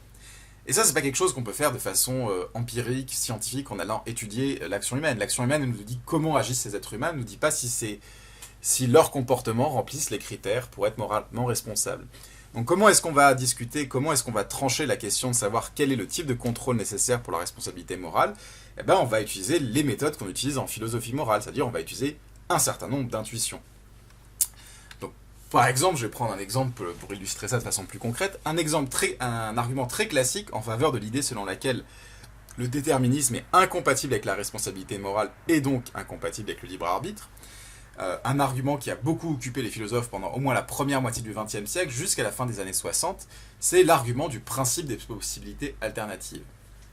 Alors qu'est-ce que c'est le principe des possibilités alternatives? C'est un principe très simple qui est le principe suivant. Un agent est moralement responsable de quelque chose uniquement à condition qu'il aurait pu faire autrement. C'est-à-dire si j'ai fait quelque chose, je ne peux être moralement responsable de cette chose que si j'avais la possibilité de faire autrement. Ça, c'est le principe des possibilités alternatives, et c'est un principe, je pense, assez intuitif, en fait. Hein. Voilà, il a l'air d'apparaître dans certaines excuses comme « Ah, je pouvais pas faire autrement, j'étais forcé d'agir comme ça, etc. » Et donc, si vous acceptez ce principe sur la base qu'il est intuitif, vous pouvez construire l'argument qui est ici à gauche. Hein. Vous partez du principe « Un agent A est moralement responsable de C si et seulement A aurait pu faire autrement que C. » Vous agitez la prémisse suivante qui a l'air assez intuitive aussi. Un agent qui fait C dans un monde déterministe n'aurait pas pu faire autrement que C, puisque dans un monde déterministe, il n'y avait qu'un futur possible, donc il n'y avait pas de possibilité de faire autrement. Et si vous prenez ces deux prémisses ensemble, vous arrivez à la conclusion selon laquelle un agent A dans un monde déterministe n'est pas moralement des conséquences de ses actions. Et donc vous avez prouvé que le libre arbitre et la responsabilité morale sont incompatibles avec le déterminisme. Alors bien sûr, c'est un peu facile, et bien sûr, c'est pas aussi facile, hein. Il y a eu des discussions de cet argument. Il y a deux types de discussions de cet argument. Jusqu'à la fin des années 60, en général, ce que les compatibilistes, ceux qui veulent défendre l'idée que la responsabilité morale et le libre arbitre sont compatibles avec le déterminisme, la prémisse qu'ils vont discuter, c'est la prémisse 2. Ils vont dire, si, mais en fait, dans un monde déterministe, un agent aurait pu faire autrement. Alors là, vous pouvez vous demander, mais comment, vu qu'il n'y a qu'un futur possible? Ce que disent les compatibilistes, c'est que le type de pouvoir faire autrement qui est pertinent pour la responsabilité morale, c'est pouvoir faire autrement dans le sens où si j'avais eu envie d'agir autrement, j'aurais agi autrement. Autrement dit, si j'avais changé les conditions initiales pour qu'elles soient telles que j'avais envie d'agir autrement, j'aurais agi autrement. Et ça, ce genre de conditionnel, si certaines conditions avaient été différentes, alors les choses se seraient passées différemment, elles sont vraies dans un monde déterministe. Par exemple, vous pouvez penser que le comportement des cailloux est complètement régi par les lois de la physique et les lois de Newton. Par exemple, si je lance un caillou, la trajectoire est complètement régie par les lois de Newton. Ça n'empêche pas que si la vitesse de départ avait été un peu plus faible, ou si la trajectoire avait été un petit peu plus différente au début, le caillou il serait atterri à un autre endroit. Le fait que quelque chose soit déterminé, ça veut dire que à condition initiale donnée, il n'y a qu'une seule solution. Mais ça n'empêche pas que si on change les conditions initiales un petit peu, quelque chose d'autre se serait passé. C'est un peu ça que disent les compatibilistes de ce type-là. Ils disent, voilà, quand on dit que quelqu'un aurait pu faire différemment, on ne cherche pas à dire il aurait pu faire différemment, toute chose étant égale par ailleurs, en gardant exactement les mêmes conditions initiales. Ils disent quelque chose du genre, là, Greg a tué son collègue, et effectivement, on est dans un monde déterministe, étant donné le désir qu'avait Greg d'avoir la place de son collègue, il était nécessaire que Greg finisse par tuer son collègue. Mais si Greg n'avait pas été un connard ambitieux et qu'il avait fait plus attention au bien-être des autres, il n'aurait pas tué son collègue en fait. Et c'est ça qui compte. C'est juste le fait que s'il avait voulu se comporter moralement, il se serait comporté moralement. Et donc il y avait vraiment tout un débat sur la fait de savoir est-ce qu'il faut interpréter aurait pu faire autrement dans le principe des possibilités alternatives de façon inconditionnelle, c'est-à-dire on aurait pu faire autrement même si les mêmes circonstances initiales étaient restées les mêmes, ou s'il fallait juste l'entendre dans un sens faible, conditionnel, c'est il aurait pu faire autrement dans le sens où s'il avait voulu faire autrement, il aurait fait autrement. Et à la fin des années 60, un autre type de débat est apparu, c'est qu'en fait certaines personnes sont proposées tout simplement de rejeter le principe des possibilités alternatives. Alors comment est-ce qu'on rejette le principe des possibilités alternatives ? Un argument fameux, c'est l'argument des cas Frankfurt, qui a été proposé justement par le philosophe Harry Frankfurt. Qu'est-ce que c'est un cas Frankfurt ? C'est un cas où un agent fait quelque chose, il n'aurait pas pu faire autrement, mais la raison pour laquelle il fait cette chose n'a rien à voir avec la raison pour laquelle il n'aurait pas pu faire autrement. Donc une illustration concrète et simple de cet exemple, c'est le cas suivant, c'est imaginons que Jean veut tuer quelqu'un, par exemple il veut tuer sa femme, ou il veut tuer son patron, voilà, Jean veut tuer son patron, mais il se trouve que y a Pierre qui veut aussi se débarrasser du patron de Jean, et il a compris que Jean avait un peu l'intention de tuer son patron. Et il se trouve que Pierre est un neuroscientifique très doué, et donc à l'insu de Jean, il implante dans le cerveau de Jean une puce qui lui permettra de prendre le contrôle de Jean et de forcer Jean à tuer le patron si Jean ne le fait pas de lui-même. Alors, finalement, dans le scénario, Jean tue son patron de lui-même, il n'a pas besoin de l'aide de la puce de Pierre, il n'a pas besoin d'être activé par Pierre. Et du coup, ce que dit Frankfurt, c'est voilà, on a un cas où Jean tue son patron, il le tue de lui-même, donc clairement il est moralement responsable et il agit librement, il agit doué de son propre libre arbitre. Mais en même temps, c'est faux qu'il aurait pu faire autrement, parce que si il avait changé d'avis, s'il avait décidé de faire autrement, en fait, Pierre aurait activé la puce dans son cerveau et l'aurait forcé à tuer son patron. Donc, Jean ne pouvait pas faire autrement que tuer son patron, parce que s'il l'avait pas fait lui-même, il aurait été forcé par Pierre, et pourtant, on a quand même très très envie, on a bien l'intuition qu'il est moralement responsable, et donc qu'il l'a fait librement. Et donc là, nos intuitions nous disent que le cas Frankfurt, ce genre de cas, est un contre-exemple au principe des possibilités alternatives, parce que c'est un cas où un agent est moralement responsable d'une situation donnée, même s'il n'aurait pas pu faire autrement que provoquer la situation donnée. Donc vous voyez, donc ça c'est un exemple de débat classique, et la raison pour laquelle je donne cet exemple de débat classique, c'est qu'on voit bien que dans les deux cas, pour discuter de la compatibilité du libre arbitre, de la responsabilité morale avec le déterminisme, on fait appel à des intuitions. Soit des intuitions sur des principes généraux, comme le principe des possibilités alternatives, soit des intuitions sur des cas particuliers, comme les cas Frankfurt. Et d'ailleurs, si jamais vous vous demandez, eh bien, il y a eu des expériences de philosophie expérimentale qui ont été faites sur les cas Frankfurt, et grosso modo, beaucoup de personnes ont l'intuition que dans les cas Frankfurt, l'agent ne pouvait pas faire autrement, mais a agi librement et est moralement responsable de ses actes. Ce qui suppose que finalement, le principe des possibilités alternatives, il ne colle pas complètement à nos intuitions une fois qu'on a trouvé les cas Frankfurt. Donc voilà, on va bien être obligé de faire appel aux intuitions pour trancher le débat définitionnel sur qu'est-ce que c'est que le libre arbitre, quel est le type de contrôle nécessaire pour la responsabilité morale, parce qu'il n'y a pas vraiment d'autre moyen de trancher cette question. Et donc j'espère que ça répond à la plupart des questions qui ont été faites par les étudiants au sujet du rôle des intuitions dans le débat sur le libre arbitre, parce que j'ai vu que c'était très contre-intuitif d'une certaine façon, l'idée que les intuitions joueraient un rôle dans le débat sur le libre arbitre, et je pense que c'est une partie vraie, mais qu'il faut distinguer vraiment les deux questions. La question de qu'est-ce que c'est le type de pouvoir qu'on doit appeler libre arbitre, et la question de est-ce qu'on a vraiment ce type de pouvoir. Effectivement, si on se dit que la question du libre arbitre, c'est la question est-ce que les gens ont ce type de pouvoir, la question d'existence, c'est vrai que du coup, on n'a pas envie de dire que les intuitions des gens doivent jouer un rôle. C'est pas parce que les gens ont l'intuition qu'ils ont un libre arbitre qu'ils ont effectivement un libre arbitre. Alors il y a quelques auteurs quand même qui défendent des théories comme ça. Je pense Wallenwagen et d'autres philosophes français qui l'ont suivi, qui disent voilà, c'est tellement intuitif, ça fait tellement partie de notre expérience de la vie de tous les jours qu'on est libre, que finalement, c'est un point fixe. On doit vraiment accepter l'idée selon laquelle on est libre. Et si on arrive à prouver que la liberté est incompatible avec le déterminisme, comme c'est vraiment une vérité évidente qu'on est libre, on devrait en déduire que notre expérience d'être libre prouve que le déterminisme est faux. Et là c'est un peu radical, la plupart des philosophes ne suivraient pas ce genre de raisonnement. La plupart des philosophes disent, voilà, les intuitions sont essentielles dans le débat sur le libre arbitre, mais pour la question de la définition, la question de savoir quel type de contrôle est nécessaire pour la responsabilité morale.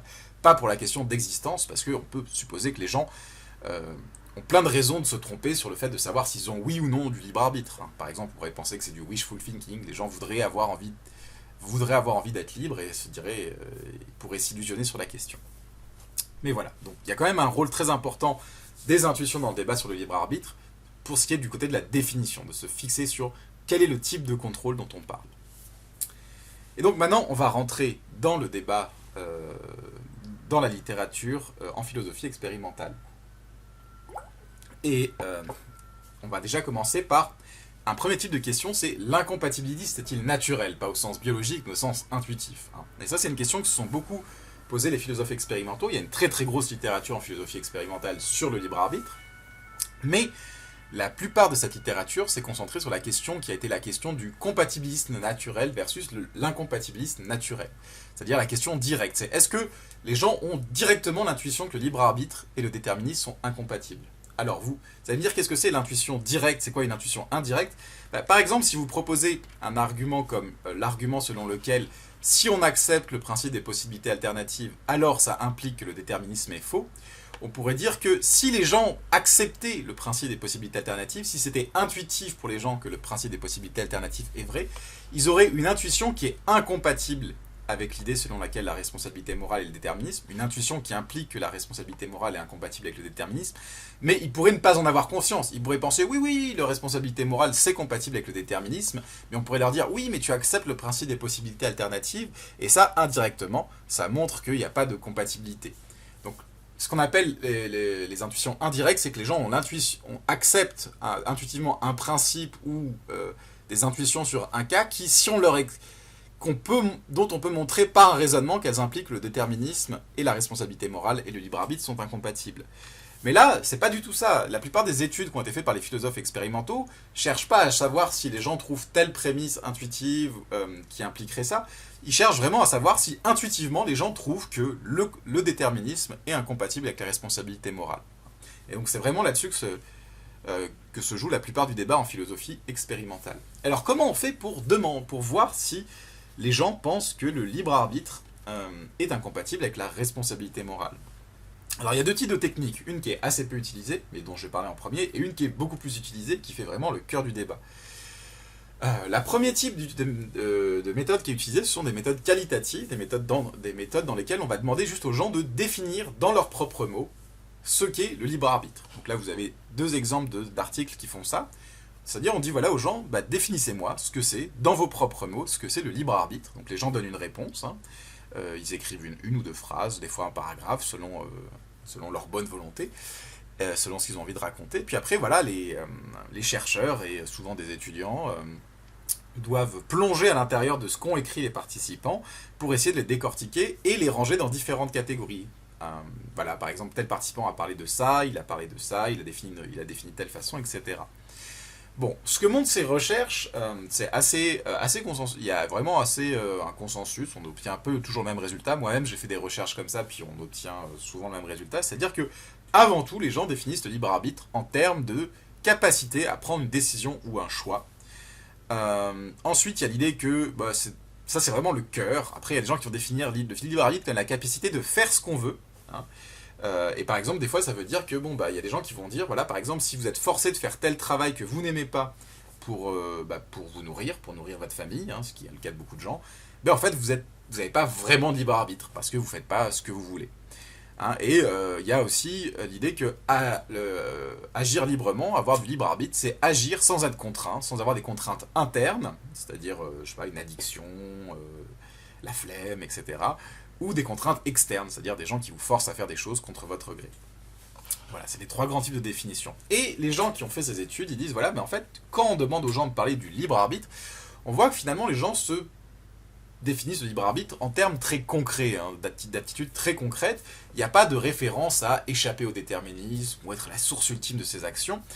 Et donc ces résultats sont souvent pris comme montrant que, finalement, la conception qu'ont les gens du libre arbitre est en fait très modeste, ne fait pas appel à des capacités métaphysiques très exigeantes, elle est donc assez compatibiliste en fait. Bon, mais il y a quand même quelques problèmes avec cet argument. Le premier, c'est que ces méthodes, elles nous permettent uniquement de déduire que si les gens parlent de quelque chose, ça fait partie de leur concept de libre arbitre. Mais et ça, tout le monde est ok là-dessus, mais c'est assez difficile de déduire que parce que les gens parlent pas de quelque chose, ça ne fait pas partie de leur concept. Ça ne fait pas partie de leur concept.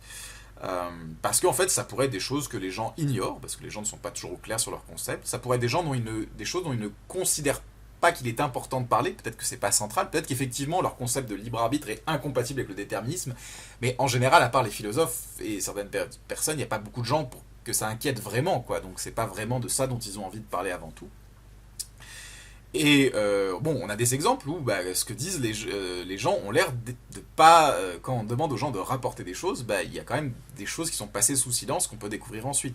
L'exemple qu'on avait vu, c'est l'exemple de l'effet Nob. Quand on avait parlé du concept d'action intentionnelle, je vous avais déjà dit qu'il y avait des études qui avaient été faites dans lesquelles on avait demandé aux gens de définir ce qu'était une action intentionnelle en leurs propres mots.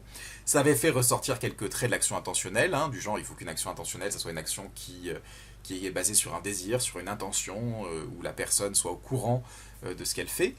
Mais par contre, les gens n'avaient pas du tout cité l'idée que une action est plus intentionnelle quand elle est moralement mauvaise que quand elle est moralement bonne, et on a vu que c'était un effet robuste qui était découvert par l'effet Nob.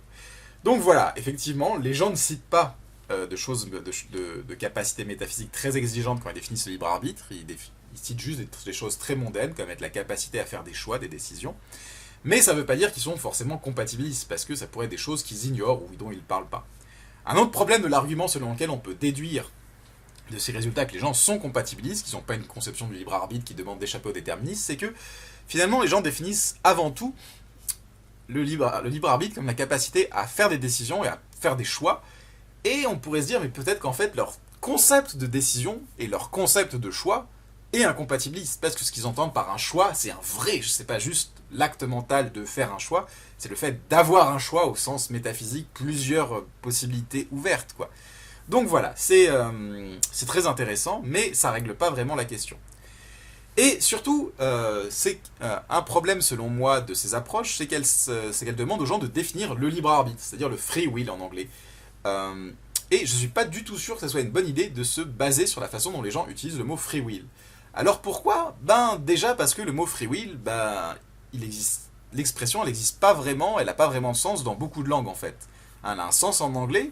En français, libre arbitre, c'est beaucoup moins naturel que free will. Dès qu'on parle de libre arbitre en français, on a l'impression qu'on parle de trucs médiévaux, de débats philosophiques très, très complexes. Donc on n'est déjà plus sur un sens de free will en anglais qui est quand même une expression plus modeste. Et surtout, il se trouve qu'il n'y a pas d'équivalent de ce concept dans beaucoup de langues en fait. Donc là je cite un papier qui a été écrit et publié par des philosophes expérimentaux en 2021, où ils ont refait ce type d'études où ils demandent aux gens de définir ce qu'est le free will, mais dans différentes cultures, donc en Lituanie, en Chine, en Inde, en Mongolie.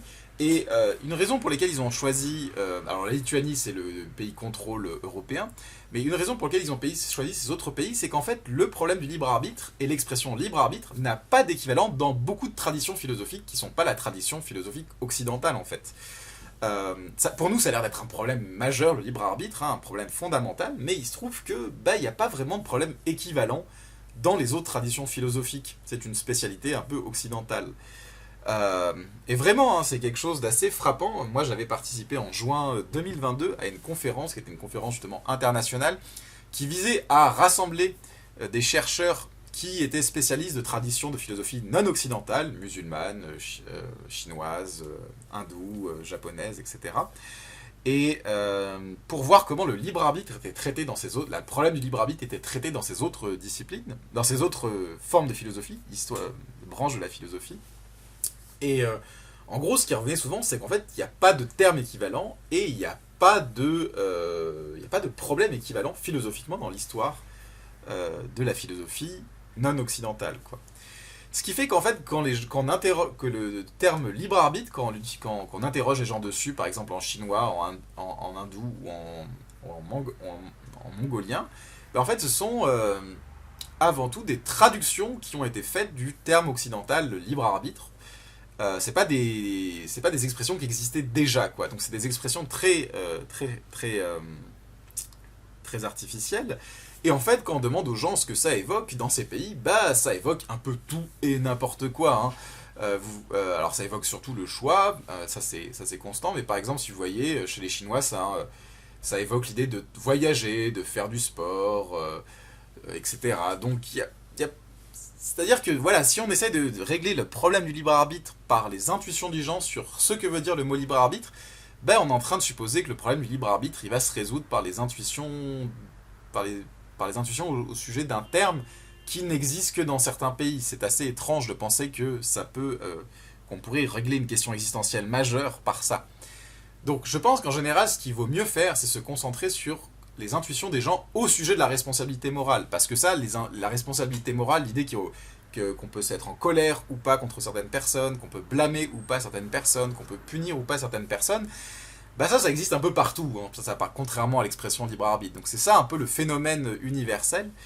Et c'est pour ça que, les intuitions des gens sur comment utiliser le mot libre arbitre, c'est pas forcément le truc le plus intéressant. Du coup, on passe au deuxième type de méthode qui est utilisée en philosophie expérimentale pour répondre à cette question. Et le deuxième type de méthode, c'est celle qui ne va pas demander aux gens de définir le terme libre arbitre, c'est celle qui va faire utilisation de vignettes, hein, de petits scénarios. On commence à avoir un peu l'habitude. C'est-à-dire que, en gros, ce qu'ont constaté très vite les philosophes expérimentaux qui se sont intéressés à la question, c'est qu'on ne va pas demander aux gens « Est-ce que vous pensez que le libre arbitre est incompatible avec le déterminisme ?» Pourquoi ? Parce que les gens répondent « Oui ». Mais parce qu'en fait, quand on leur demande ce qu'ils entendent par déterminisme, en général, ils entendent par déterminisme le contraire du libre arbitre. Et voilà, donc c'est pas très intéressant, effectivement, le libre arbitre est incompatible avec le contraire du libre arbitre.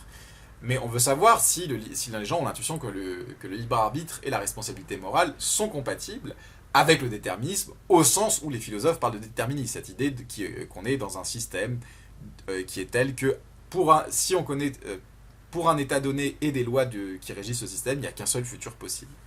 Donc il a fallu construire des vignettes qui illustrent un peu cette notion et les donner aux gens. Et c'est ce qu'on fait à partir de 2004, des philosophes expérimentaux comme Eddie Namias, qui est un des premiers auteurs à avoir vraiment travaillé dessus, et ses collègues, qui ont construit tout un tas de scénarios différents.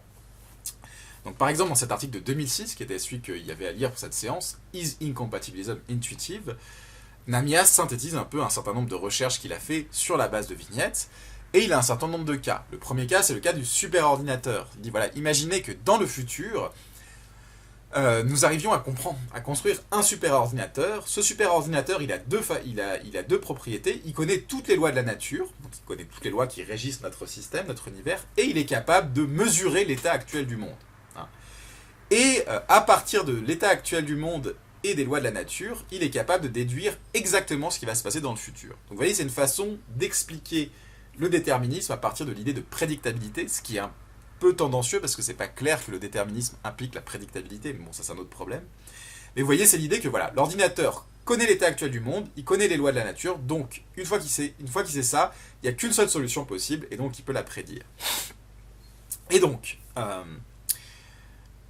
on demande aux gens d'imaginer ça, puis on leur dit, voilà, imaginez que cet univers prédise 20 ans avant la naissance de Jeremy Hall, que Jeremy Hall finira par cambrioler la banque de la fidélité à 6 heures le 26 juin 2195. Donc il arrive à prédire à l'avance ce que Jérémie va faire.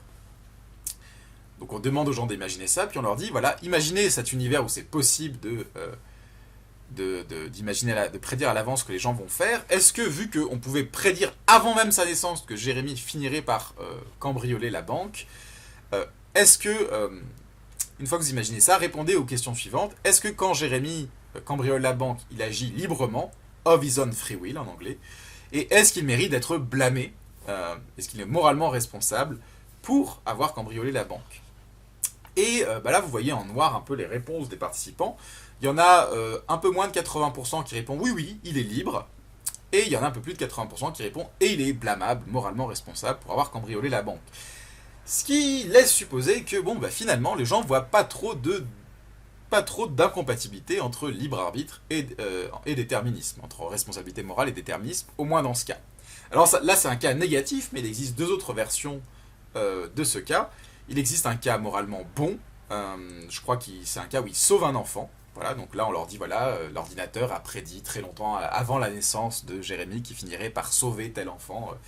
Et Jérémie, comme prédit, sauve l'enfant. Est-ce qu'il sauve l'enfant librement? Les gens sont plutôt à 70% oui. Est-ce qu'il est moralement responsable? Est-ce qu'il mérite d'être loué? Les gens, environ 90% des gens répondent oui. Et enfin, il y a un cas neutre, dans le cas où on dit, voilà, tel jour, Jérémie part faire du jogging et l'ordinateur avait prédit à l'avance qu'il partirait faire du jogging. Est-ce que Jérémie est moralement... alors non, on ne peut pas poser la question d'être moralement responsable, parce que c'est pas une action bonne ou mauvaise. Est-ce qu'il est allé librement faire du jogging? Eh bien là, la plupart des gens répondent, oui, c'est bon, il a fait librement. Vous voyez, on a à peu près 80% des gens qui disent, il a fait librement.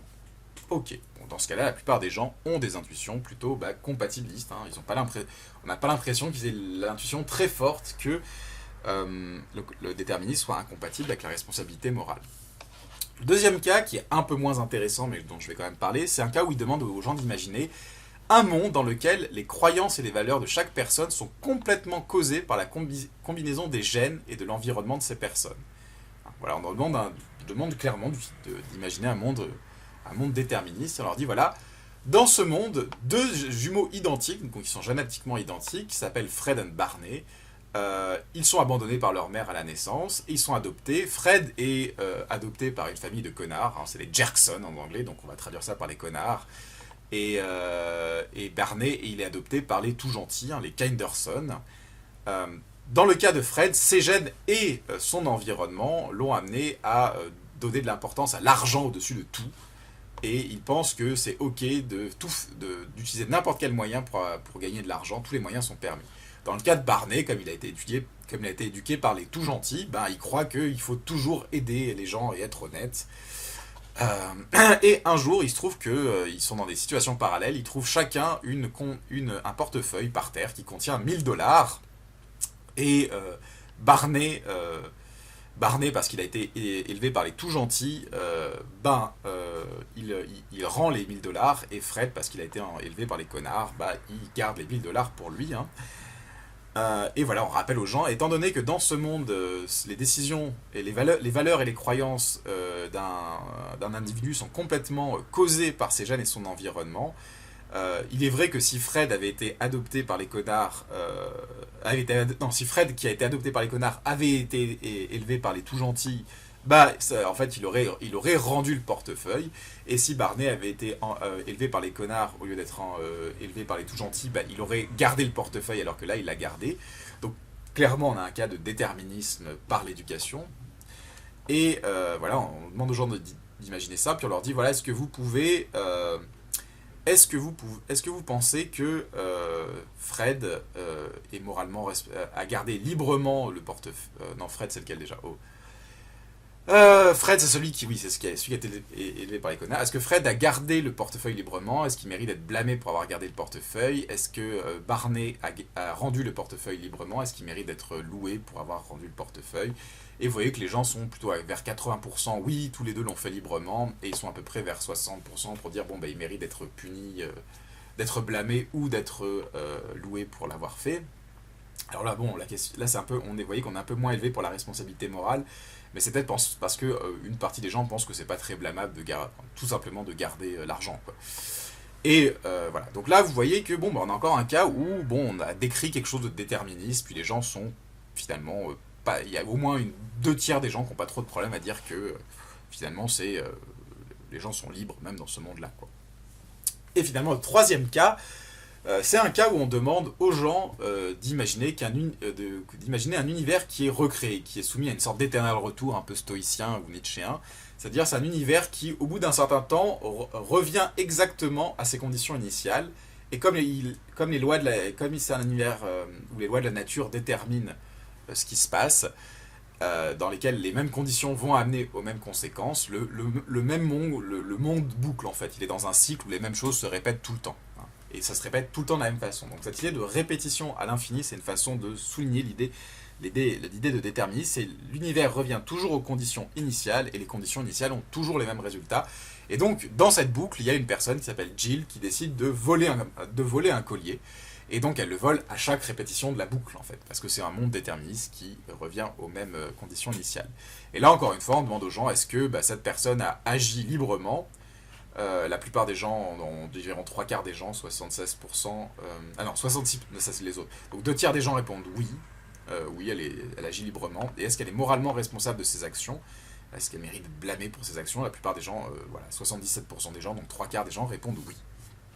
Donc voilà, vous avez toutes ces études qui suggèrent qu'en fait les gens n'ont pas l'intuition très très forte que le libre arbitre et la responsabilité morale sont incompatibles avec le déterminisme, si on suppose qu'effectivement ces scénarios décrivent et sont interprétés comme décrivant des mondes déterministes, qui est un problème méthodologique sur lequel on reviendra.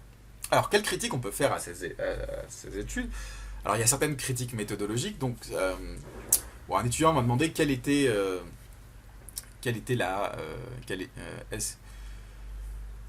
c'était quoi les participants. Donc voilà, c'est des étudiants, donc des étudiants d'université, alors qui n'ont pas suivi vraiment de cours de philosophie, donc des gens naïfs, ce que les gens qui font ces études veulent.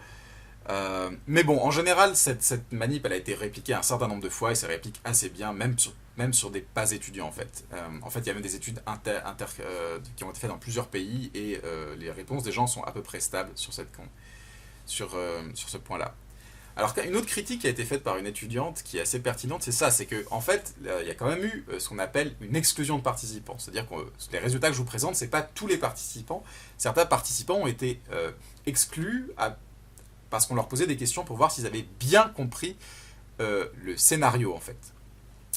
Ce qui est une bonne procédure. En général, on veut faire ça pour éviter les gens qui répondent au hasard. Mais, comme le relève une étudiante, il y a une question qui a été utilisée qui est potentiellement embêtante, c'est-à-dire que par exemple pour le dernier cas, le cas de l'éternel retour où la personne vole le collier à chaque cycle de l'univers, la question qui était utilisée pour voir si les gens avaient bien lu le scénario, c'est selon ce scénario, peut-on dire que à chaque fois que l'univers est recréé, Jill fait la même décision, prend la même décision? Alors là, bien sûr, les expérimentateurs ont gardé que les personnes qui répondent oui, parce que c'est donné dans le scénario qu'elle refait la même décision à chaque fois. Mais quelqu'un pourrait dire qu'elle prend une décision, c'est peut-être déjà, en fait, sélectionner que les gens qui sont compatibilistes. Parce que peut-être qu'en fait, la plupart des gens ont une définition de décision qui est incompatibiliste. C'est-à-dire qu'on ne peut pas vraiment prendre de décision dans un univers dans un univers déterministe. Et ça, on va voir, c'est une critique qui revient dans la littérature. On va en reparler après. Mais surtout, on peut se demander quelles sont les implications philosophiques de ces recherches. Et en fait, Namias essaye, le premier auteur de cet article, Namias et ses collègues, essaye de défendre l'idée que ça a vraiment des conséquences philosophiques, dans le sens où ça renverse la charge de la preuve. Ce que dit Namias, et ce qui est un peu vrai, c'est qu'en général, dans le débat sur le libre arbitre, il y avait cette idée que les gens sont clairement incompatibilistes. Clairement, les gens arrivent en étant persuadés que le libre arbitre est incompatible avec le déterminisme. Et du coup, le compatibilisme, qui est cette thèse selon laquelle la libre arbitre pourrait être compatible avec le déterminisme, elle a l'air un peu louche. Hein. Elle a l'air un peu d'essayer de forcer les gens à croire quelque chose qui est contre-intuitif. Il y a un peu cette idée que l'incompatibiliste, il accueille les étudiants ou les gens qui participent au débat et voilà, ils disent que les gens pensent déjà. Tandis que le compatibiliste, il doit ramer à contre-courant, il doit essayer d'aller contre les gens et leur montrer pourquoi ils ont tort, quoi. Ce qui fait que l'incompatibilisme a une sorte d'avantage au départ. Hein. Et une des choses que dit Namias, c'est bon, au moins ce que font ces expériences, c'est montrer que c'est pas vrai en fait. C'est pas vrai que l'incompatibiliste a cette sorte d'avantage au départ. Il est pas plus intuitif que le compatibiliste. Regardez dans les études là, les gens sont très compatibilistes. Ok. Mais Namias essaye d'aller un tout petit peu plus loin. Il essaye de dire qu'en plus, finalement, les expériences, elles renversent la charge de la preuve. C'est aux incompatibilistes que revient la charge de la preuve. Pourquoi ? Parce que pour Namias, à partir du moment où il n'y a pas une théorie qui est plus intuitive que l'autre, s'il y a des gens qui ont des intuitions compatibilistes et des gens qui ont des intuitions incompatibilistes, et que voilà, il n'y a pas de... c'est à l'incompatibiliste que revient la charge de la preuve, parce que l'incompatibiliste serait plus exigeant. Et c'est là que, pas mal d'étudiants qui ont posé des questions n'étaient pas d'accord, et je suis pas d'accord moi aussi, c'est que, en général, on dit qu'une théorie philosophique, elle est plus exigeante quand elle postule l'existence de plus de choses, et surtout l'existence de choses dont l'existence est douteuse. Hein. Par exemple, si vous êtes... on pourrait dire, par exemple, si vous êtes théiste, si vous pensez que Dieu existe, votre théorie, elle est plus exigeante métaphysiquement que celle de l'athée, parce que vous soutenez votre théorie, elle soutient l'existence d'un truc dont on n'est pas sûr, et qui est quand même un truc assez métaphysiquement exigeant, qui est cet être tout puissant, tout omniscient, qui a qu'on n'a jamais vu, etc. Et donc il faut vraiment fournir des bons arguments pour motiver l'introduction dans votre théorie de cette entité un peu surnaturelle. Est-ce que c'est la même chose pour l'incompatibilisme ? En fait, non.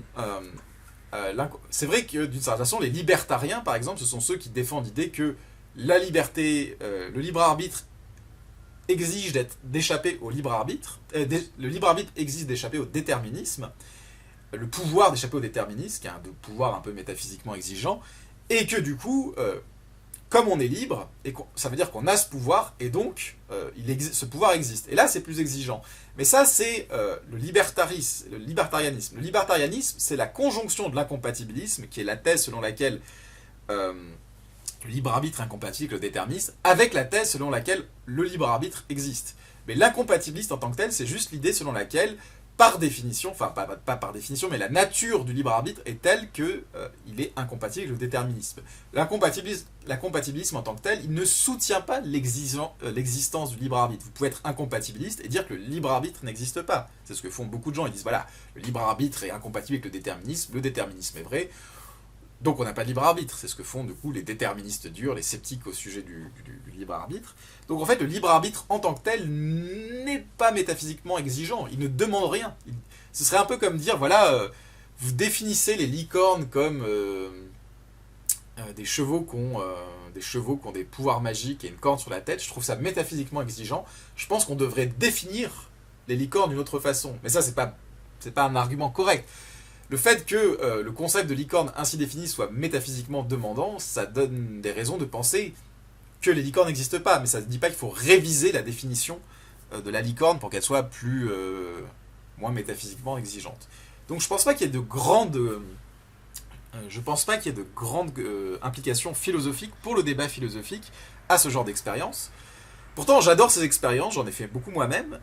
Alors comment expliquer ? C'est que je pense qu'elles ont une sorte d'importance pédagogique en fait. C'est-à-dire que dans le débat sur le libre arbitre, il y a beaucoup de gens qui sont incompatibilistes et qui arrivent en étant persuadés que si vous n'êtes pas incompatibiliste, c'est que vous n'avez pas compris, ou c'est que vous êtes de mauvaise foi. C'est quelque chose qui n'arrive pas dans tous les débats. Il y a pas mal de débats dans lesquels, voilà, par exemple, si vous pensez qu'il n'y a pas de problème à manger les animaux, et si vous croisez quelqu'un qui pense que c'est très mal de manger les animaux, vous pouvez ne pas du tout être d'accord avec lui, mais je pense que vous pensez que l'autre avec lequel vous n'êtes pas d'accord, il comprend bien la question, et qu'il est de bonne foi. Voilà, c'est juste que vous n'êtes pas d'accord, quoi. Il n'y a pas trop de problème. Mais vraiment, dans le débat sur le libre arbitre, je l'ai enseigné assez longtemps, j'ai pas mal navigué dans ce débat, et il y a vraiment cette idée que beaucoup de gens pour qui c'est clair que le libre arbitre est incompatible avec le déterminisme, quand on leur dit non, mais il y a des gens qui pensent que le libre arbitre est compatible avec le déterminisme, il y a cette idée que soit ils n'ont pas bien pigé ce que c'était le libre arbitre ou le déterminisme, donc ils sont un peu con-con, soit ils sont de mauvaise foi, ils s'inventent des histoires comme quoi le libre arbitre serait compatible avec le déterminisme juste parce qu'ils ont très envie de sauver le libre arbitre, quoi. C'est une sorte de théorie de mauvaise foi. Mais en fait, si on est vraiment honnête avec soi-même, c'est juste clair et évident que le libre arbitre est incompatible avec le déterminisme. C'est quelque chose qu'on trouve énormément, par exemple, sous la plume des scientifiques, les psychologues ou les neuroscientifiques qui écrivent sur le libre arbitre, généralement pour dire que c'est évident que la science a prouvé que le libre arbitre n'existait pas. En général, quand on leur dit non, mais en fait, peut-être que le libre arbitre est compatible avec le déterminisme, ils disent non, mais ça c'est, oui, j'ai entendu parler de ces trucs-là, ces trucs à la con, là, c'est les théories compatibilistes, mais ça c'est des philosophes qui jouent sur les mots, qui changent la définition claire de libre arbitre, qui ne parlent pas du libre arbitre dans le même sens qu'on en parle dans la vie de tous les jours, quoi. Alors j'ai pas le temps de donner des exemples ici, mais c'est vraiment une étude assez bien partagée, et c'est assez marrant quand des gens, quand des scientifiques, par exemple des psychologues et des neuroscientifiques, défendent ça, de leur dire non mais en fait il y a des données sur ce que les gens trouvent intuitif ou pas, et en fait c'est pas du tout clair que les gens trouvent que par définition, clairement, intuitivement, le libre arbitre est incompatible avec le déterminisme en fait. Et souvent ça amène les gens à se dire bon, peut-être que finalement l'autre position elle est pas si débile que ça, quoi. Et c'est vraiment un truc très spécifique au débat sur le libre arbitre. Donc je pense que même si, effectivement, peut-être que pour le débat philosophique, ça n'a pas beaucoup d'intérêt, on va pas juste adopter les philosophes vont pas adopter le compatibilisme ou l'incompatibilisme juste parce que les gens l'acceptent à première vue. Bah, pour l'état général du débat, au-delà des philosophes, pour la compréhension générale du débat sur le libre arbitre, c'est vraiment, je trouve, des études très importantes qui, pour moi, ont pas mal conduit à faire changer d'avis pas mal de gens sur, pas leur position, mais sur l'idée que finalement leur position n'est pas si évidente et demande des arguments, quoi. On peut pas juste dire, bon, bah, le libre arbitre, il est incompatible avec le déterminisme, quoi, c'est évident. Voilà. Alors ça, je vais passer parce que j'ai pas eu le temps d'y répondre. Alors, bon, jusque-là, les études qu'on a montrées, c'est l'article de Namias, l'article de 2006, c'est un peu l'article Princeps, hein, c'est l'article qui dit, voilà, les gens ont des intuitions plutôt compatibilistes, a priori. On leur donne des scénarios qui décrivent un monde compatibiliste, on peut prédire le comportement des gens à l'avance, ou les mêmes conditions initiales donnent toujours les mêmes résultats, et puis ils n'ont pas l'air d'avoir de problème. Bon. Mais les choses se compliquent, hein, c'est pas si simple. En 2016, sort un autre article qui lui aussi est très très important, qui vraiment va faire beaucoup discuter de lui. C'est un article signé par Nichols et Nob qui va trouver des résultats assez bizarres. Donc déjà, ils prennent une description un peu différente du libre arbitre. Au lieu de prendre juste une vignette, ils essayent de faire une description de deux univers et de contraster un univers déterministe et un univers indéterministe. Donc voici ce qu'ils disent à leurs participants. Ils disent, voilà, imaginez un univers, c'est l'univers A, c'est un univers dans lequel tout ce qui se produit est complètement causé par ce qui a précédé, par ce qui s'est passé avant. Cela est vrai depuis le tout début de l'univers, de telle sorte que ce qui s'est produit au tout début de l'univers a causé ce qui s'est passé ensuite, et ainsi de suite, jusqu'au moment présent. Par exemple, dans cet univers, un jour, Jean décide de prendre des frites à la cantine. Comme tout ce qui s'est passé d'autre dans cet univers, cette décision a été complètement causée par ce qui a précédé. De même, si tout ce qui est tout dans cet univers, si tout dans cet univers était resté le même jusqu'au moment où Jean avait pris sa décision, alors forcément ça devait se produire que Jean déciderait de manger des frites à la cantine. Après on leur demande de dire, maintenant imaginez un univers B dans lequel presque tout ce qui se produit est complètement causé par ce qui s'est produit avant, mais là l'exception c'est les décisions humaines. Les décisions humaines, elles ne sont pas causées par ce qui a précédé. Voilà. Donc la différence clé entre l'univers A et l'univers B, c'est que dans l'univers A, chaque décision est complètement causée par ce qui s'est produit avant cette décision. Étant donné le passé, chaque décision devait se produire de la façon dont elle s'est produite. Par contraste, dans l'univers B, les décisions ne sont pas complètement causées par le passé, et chaque décision humaine ne devait pas se produire de la façon dont elle s'est produite. Enfin, ne devait pas nécessairement se produire de la façon dont elle s'est produite. Alors du coup, on demande aux gens d'imaginer ça, puis il y a deux conditions, la condition concrète et la condition abstraite. Les gens dans la condition concrète, on leur dit, voilà, vous avez bien lu ça, vous avez bien compris la différence entre l'univers A et l'univers B, alors maintenant lisez ce petit scénario. Dans l'univers A, qui est l'univers déterministe, un homme qui s'appelle Bill commence à être attiré par sa secrétaire, et il décide que la seule façon de pouvoir vivre avec sa secrétaire, c'est de tuer sa femme et ses 3 enfants, voilà. Il sait que c'est impossible de s'échapper de sa maison dans le cas d'un incendie, c'est vraiment une maison mal foutue. Et avant de quitter sa maison pour partir en voyage, il installe dans la cave une sorte de détonateur, d'engin, qui prend feu et brûle la maison et tue sa famille. Voilà. Donc Bill fait tout ça, mais c'est dans l'univers A, qui est l'univers déterministe. Est-ce que Bill est moralement responsable du meurtre de sa femme et de ses enfants? Oui ou non? Là, la plupart des gens disent oui. Donc voilà, les gens sont compatibilistes. On est encore dans un univers déterministe. Bill, il fait quelque chose de très très très mal, mais il est moralement responsable de toute façon, même si c'est un univers déterministe. Tout va bien. C'est directement comparable au résultat obtenu par Namias et ses collègues que j'ai décrits juste avant. Mais une autre moitié des participants reçoivent, eux, la condition abstraite. Et dans la condition abstraite, ce qu'on dit aux participants, c'est juste ça. Dans l'univers A, est-il possible pour une personne d'être moralement responsable de ses actions? D'être pleinement moralement responsable de ses actions. Et là, la plupart des gens répondent non. En fait, il n'y a que 14% des gens qui répondent oui. C'est-à-dire que la plupart des gens ont l'air de dire, dans ce cas-là, on ne peut pas être moralement responsable de ses actions. Donc ils ont clairement des réponses incompatibilistes, en fait. La responsabilité morale, elle n'est pas du tout compatible avec le déterminisme. Et là, vous voyez, c'est assez bizarre. Encore une fois, on a une sorte de variation des intuitions qui sont dues à des facteurs qui ne me paraissent pas forcément très pertinents. Ça dépend si on présente la question de façon concrète avec un cas ou de façon abstraite en général. Bon.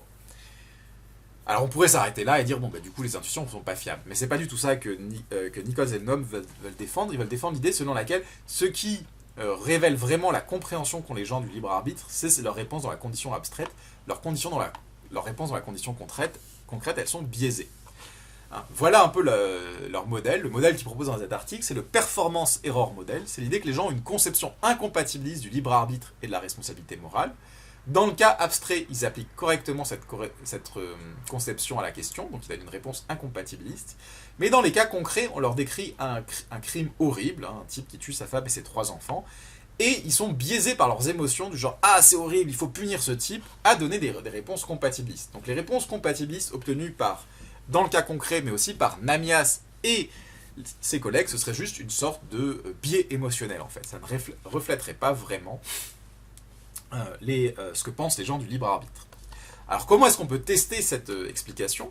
La théorie de Nob et de Nichols et Nob, elle fait une prédiction, ça veut dire que les gens devraient donner des réponses compatibilistes dans les cas concrets que si ces cas concrets sont émotionnellement prenants. Alors pour tester ça, qu'est-ce qu'ils font? Ils disent voilà, ce qu'on va faire, c'est qu'on va prendre 2 cas concrets. Un cas concret émotionnellement dérangeant, donc c'est Bill. Ce coup-ci, Bill, il stalk et il viole une personne qu'il ne connaît pas. Donc ça, c'est vraiment le cas vraiment très horrible. Et là, c'est le cas beaucoup moins horrible, c'est Marc. Marc, il triche sur ses impôts. Alors peut-être que pour vous, c'est émotionnellement très dérangeant, mais en général, les gens trouvent ça moins émotionnellement prenant que le cas du viol, quand même. Et qu'est-ce qu'on trouve? C'est que quand on décrit un agent dans un univers déterministe, 23% des gens disent que le type qui a triché sur sa déclaration d'impôt est libre et moralement responsable, mais 64% disent que le type qui a violé une autre personne est moralement responsable. Donc ça a l'air d'aller dans le sens de l'idée que finalement c'est la gravité du crime et les émotions que ça produit qui biaisent les gens à donner des réponses compatibilistes, mais quand on leur donne des cas émotionnellement plus neutres, les gens sont plutôt incompatibilistes. Voilà, c'est une belle histoire. Le problème, c'est qu'elle ne marche pas, en fait. Voilà. Pourquoi est-ce qu'elle ne marche pas? Déjà, en fait, un premier problème, c'est que, en fait, il y avait déjà dans les résultats de Namias et des collègues des choses qui montraient que ça ne marche pas trop. Vous vous rappelez, il y avait le cas où on prédisait que le type allait faire du jogging, et la plupart des gens disaient qu'il allait librement faire du jogging. Et ça paraît pas un truc émotionnellement très dur. Quand je vois des gens faire du jogging, moi, personnellement, ça me fait rien sentir. Mais plus généralement, en fait, ce qui a été trouvé, donc là c'est une méta-analyse que j'ai faite avec un autre philosophe expérimental qui s'appelle Adam Felt, c'est que, bon, ben là, les gens, Nichols et Nob, ils trouvent une différence assez forte entre le cas concret peu émotionnel et le cas concret émotionnel. Mais en fait, dans plein d'autres études qu'on a fait après, il n'y a quasiment pas de différence entre les cas émotionnels et le cas pas émotionnel. Par exemple, tricher sur les taxes et violer quelqu'un. En fait, on a fait une méta-analyse de plein d'études non publiées sur la question, de quelques études publiées.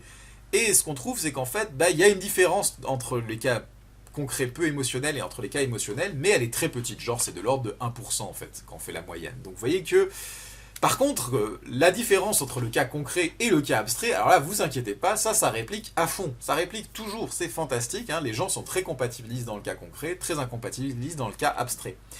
Mais si cette différence elle est robuste et que la différence entre les cas concrets émotionnels et les cas concrets peu émotionnels, elle n'est pas robuste, on voit bien que ça ne peut pas être ça qui explique la différence entre les cas abstraits et les cas concrets. Donc ça n'a pas l'air d'être un truc émotionnel. Une autre chose qui nous dit que c'est pas un truc émotionnel, c'est une étude que j'ai fait avec des neuroscientifiques et d'autres philosophes, dans lequel on a juste fait un peu ce qu'on avait déjà vu dans le cas des dilemmes moraux, c'est qu'on allait proposer ces cas à des personnes qui ont des troubles émotionnels. Donc là, c'est des patients qui souffrent de démence frontotemporale suite à une lésion ou une dégénérescence, et dont les réactions émotionnelles sont très affaiblies, en fait. Et si vraiment les réponses compatibilistes à ce genre de scénario, par exemple le cas de l'ordinateur ou le cas de Nichols et Nob, de l'univers A, sont conduits par un biais émotionnel, on devrait s'attendre à ce que ces gens soient très incompatibilistes, en fait. Mais ce qu'on trouve, c'est qu'en fait, ces gens-là, qui ont des réponses émotionnelles appauvries, ils disent juste que les gens dans ces cas-là, les gens dans des univers déterministes, sont moralement responsables de leurs actions et agissent librement, en fait. Il n'y a pas de différence avec les gens qui ont des réponses émotionnelles, plus robustes. Et donc, ça n'a pas l'air d'être le résultat d'une réaction émotionnelle, en fait. Ça n'a pas l'air d'être ça qui explique la différence entre le cas abstrait et le cas concret. Alors, comment on explique la différence entre le cas abstrait et le cas concret ? Il y a quand même d'autres explications, et il y en a une qui, je pense, est assez bien acceptée maintenant. Mais pour voir comment on est arrivé à cette explication, il faut que je décrive d'autres études. Et ça, c'est encore des études menées par Eddie Namias. C'est des études assez intéressantes dans lesquelles, en fait, ce qu'il a regardé, c'est... Jusque-là, on a parlé de déterminisme en général. Mais lui, il s'est posé la question de savoir, est-ce que tous les déterministes sont égaux du point de vue des intuitions populaire. Est-ce que par exemple un déterminisme neuroscientifique, tout ce qui se produit est causé par des événements dans mon cerveau, est équivalent à un déterminisme psychologique. Toutes mes décisions, tout ce que je fais est déterminé par mes valeurs, mes croyances, c'est-à-dire des choses qui sont formulées en termes psychologiques. Pour le tester, il a construit un scénario, plutôt une paire de scénarios, où il dit imaginez qu'il y a un autre univers qui est similaire au nôtre, dans lequel il y a une planète qui s'appelle Erta, qui est très semblable à la nôtre, de plein de façons. Donc c'est vraiment une sorte de terre parallèle. La seule différence de cette terre parallèle, c'est que sur cette terre parallèle, les scientifiques ont découvert les secrets de la prise de décision. Ils ont réussi à découvrir exactement ce qui fait que les gens prennent telle décision et ce qui fait que les gens agissent de telle ou telle façon, en fait. Et selon la version de la paire de scénarios, ce ne sont pas les mêmes scientifiques. Dans le cas du déterminisme psychologique, ce sont les psychologues qui ont découvert exactement comment l'esprit marche et comment cela nous permet d'expliquer chaque décision et chaque action d'une personne. C'est parce que les décisions de chaque action et de chaque personne sont complètement causées par les pensées, les désirs, les plans, les projets des individus. Et ces mêmes désirs, plans et projets, ils sont complètement causés par ce qui s'est passé avant dans la vie de la personne, par leur génétique, par leur éducation, par ce qu'ils ont vécu, etc. Donc voilà, ça c'est un déterminisme psychologique. Dans le cas du déterminisme neuroscientifique, on dit que là, ceux qui ont découvert le mystère, ceux qui ont découvert ce qui expliquait la décision et l'action humaine, ce sont les neuroscientifiques, parce qu'ils ont découvert comment le cerveau fonctionnait, et c'est le cerveau qui détermine les décisions et les actions des individus. Donc là, ils disent, voilà, les neuroscientifiques sur cette Terre, elles ont découvert que chaque décision et action est complètement causée par les réactions chimiques et les processus neurologiques qui se produisent dans le cerveau des individus, et que ces réactions chimiques et ces processus neurologiques sont complètement causés par ce qui s'est passé avant dans la vie des individus, c'est-à-dire par leur constitution génétique, mais par leur environnement physique. Vous voyez, c'est deux façons de définir, deux façons différentes de présenter le déterminisme.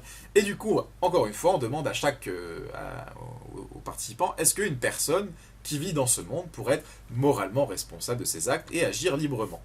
Et alors là, vous avez en gris les réponses pour le scénario neuroscientifique et en noir les réponses pour le scénario psychologique. Et vous voyez que, bon, à la question, est-ce que les gens qui vivent dans ce monde peuvent agir librement? 70% des gens répondent oui quand le déterminisme est psychologique, mais environ 20% des gens répondent oui seulement dans le cas neuroscientifique. Et quand on leur demande est-ce que les gens qui vivent dans ces univers peuvent mériter du crédit pour les choses bonnes qu'ils font ou mériter d'être blâmés pour les mauvaises choses qu'elles font, eh ben, vous voyez que 80% des personnes environ dans le scénario psychologique disent oui, mais alors, seulement 20% environ dans le scénario déterminisme neuroscientifique. C'est-à-dire que finalement, les gens ont des intuitions compatibilistes quand le déterminisme est psychologique et incompatibilistes quand le déterminisme est neuroscientifique. Comment ça se fait? Comment on explique ça? Parce que ça paraît un peu bizarre. Alors, la réponse qui est proposée par Namias, mais aussi par Murray, avec qui il travaille, donc par Murray et Namias, c'est ce qu'on appelle la bypassing hypothesis. Donc, bypassing en anglais, ça veut dire court-circuitage. Donc, l'idée de la bypassing hypothesis, c'est que des fois, les gens interprètent mal ce que le scénario essaie de décrire. Le scénario, il essaie de décrire le déterminisme. C'est l'idée que ce que je fais, mes décisions et mes actions, elles sont complètement causées par ce qui se précède avant, c'est-à-dire par ce que je veux, ce que je crois, etc. Et ça c'est causé par mon environnement, mon passé, etc., par mes gènes, etc., etc. Mais le déterministe ne dit pas que mes états mentaux ne jouent aucun rôle. Il dit juste que il y a une chaîne déterministe que mes actions sont causées par une chaîne déterministe qui remonte au tout début de l'univers, et dans cette chaîne figurent mes désirs et mes croyances. C'est parce que j'ai tel désir et telle croyance que j'agis de telle façon. Et ça, ils disent, voilà, mais il y a un autre truc, c'est le court-circuitage, c'est l'idée selon laquelle, finalement, mes états mentaux, mes désirs, mes valeurs ne jouent aucun rôle. C'est-à-dire, il y a des choses qui causent mes actions, mais c'est pas mes désirs, mes valeurs, mes états mentaux. C'est pas ce que je veux. Et, par exemple, c'est ce que, voilà, quand certaines personnes lisent de la neuroscience de façon un peu naïve, elles peuvent dire « Ah, mais ce que montre la neuroscience, c'est que moi, je ne fais rien, c'est mon cerveau qui agit à ma place. » C'est-à-dire, moi, je suis un peu là, je flotte dans l'éther avec mes croyances et mes désirs, et c'est mon cerveau, mon corps qui prend les décisions à ma place. Ça, ce serait un exemple de court-circuitage. Et tous les philosophes s'accordent à dire que si le court-circuitage était vrai, si c'était vrai qu'en fait nos croyances, nos désirs ne jouent aucun rôle et qu'en fait toutes les décisions sont prises par des processus qui nous sont étrangers, des processus auxquels on ne prend pas part, on serait pas libre et moralement responsable en fait. Tout le monde est ok là-dessus. Mais le déterminisme n'implique pas le court-circuitage, vous voyez bien, on peut être déterministe sans soutenir l'idée du court-circuitage. Ce que dit Namias et ses collègues, c'est dans les expériences que je viens de décrire, dans les expériences menées par Namias, les gens ont tendance à penser que quand on décrit un déterminisme neurologique, ça implique le court-circuitage. Parce que comme on ne parle pas de désir et de valeur, les gens se disent « Ah, ça veut dire que c'est le cerveau des gens qui choisit à leur place, c'est pas les gens eux-mêmes, vous voyez ?» Tandis que quand on décrit le déterminisme psychologique, la plupart des gens comprennent bien « Hey, c'est déterministe, mais au moins c'est mes désirs et mes croyances qui causent mes décisions, donc je fais ce que je veux. Mes décisions, elles dépendent de mes valeurs, de mes projets, de mes choses-là, de ce que je veux. » Et ça, finalement, c'est bon. Et ça, c'est ok. Donc ça explique déjà la différence entre le cas neurologique et le cas psychologique, mais ce que disent Murray et Namias, c'est de dire, mais en fait, si on revient à l'expérience de Nob et Nichols, qui trouvent cette différence entre abstrait et concret, peut-être que, en fait, quand les gens lisent la description de l'univers A et de l'univers E que donnent Nichols et Nob, ils interprètent ce monde-là pas juste comme un monde déterministe, mais comme un monde où le court-circuitage est vrai, c'est-à-dire un monde dans lequel les désirs et les valeurs des agents ne jouent aucun rôle. Mais quand ils lisent le cas concret, il explique très bien que Bill, il zigouille sa femme et ses enfants parce qu'il a envie de vivre la belle vie avec sa secrétaire. Donc finalement, ces actions, elles sont causées par ses désirs et ses croyances, que ce sont des... Et donc finalement, là, ils corrigent leur interprétation, ils comprennent qu'il y a du déterminisme, mais pas du court-circuitage. Donc finalement, ce qui reflète les vraies intuitions des gens, c'est le compatibilisme, c'est-à-dire que dans les cas de Namias où on donne des scénarios, les gens comprennent que c'est déterminisme, mais ils comprennent que les gens agissent sur la base de leurs désirs et de leurs croyances, donc ça va, ils disent « Ok, c'est déterminisme, mais à partir du moment où les actions sont causées par les désirs et les valeurs des individus, les individus sont libres et moralement responsables, ce qui est une thèse complètement compatibiliste. Et dans le cas abstrait, par exemple, de Nob, comme dans le cas du déterminisme neuroscientifique, on a l'impression qu'ils sont incompatibilistes, mais c'est juste qu'en fait, ils ont compris le scénario comme voulant dire que dans ce cas-là, finalement, ce que veulent les gens n'a aucune influence sur ce qu'ils finissent par faire. Et ça, c'est pas du déterminisme, c'est autre chose, c'est du court-circuitage. Alors, comment on teste ça ? Ils ont créé des bypassing questions, donc des questions qui mesurent à quel point les gens perçoivent du court-circuitage dans le scénario. Par exemple, ils demandent aux gens décisions. Dans l'univers A, les décisions d'une personne n'ont aucun effet sur ce qu'elles font. Dans l'univers A, ce qu'une personne veut n'a aucun effet sur ce qu'elles font. Ou dans l'univers A, ce qu'une personne croit n'a aucun effet sur ce qu'elles font. Et vous voyez, ces questions, ces choses-là, en fait, c'est pas du déterministe. Vous pouvez être déterministe et penser que finalement, les décisions, les désirs et les croyances des personnes, elles ont un effet. C'est juste que cet effet est déterministe.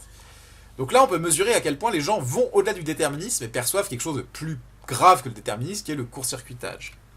Et ce que trouvent en fait Namias et Murray, c'est qu'effectivement, les gens perçoivent beaucoup plus de court-circuitage dans les cas abstraits. Il y a plus de 70% des gens qui perçoivent du court-circuitage. Non, il y a environ 66% des gens qui perçoivent du court-circuitage. Tandis que dans les cas concrets de Nichols et Nob, il y a environ que 37 personnes qui perçoivent du court-circuitage.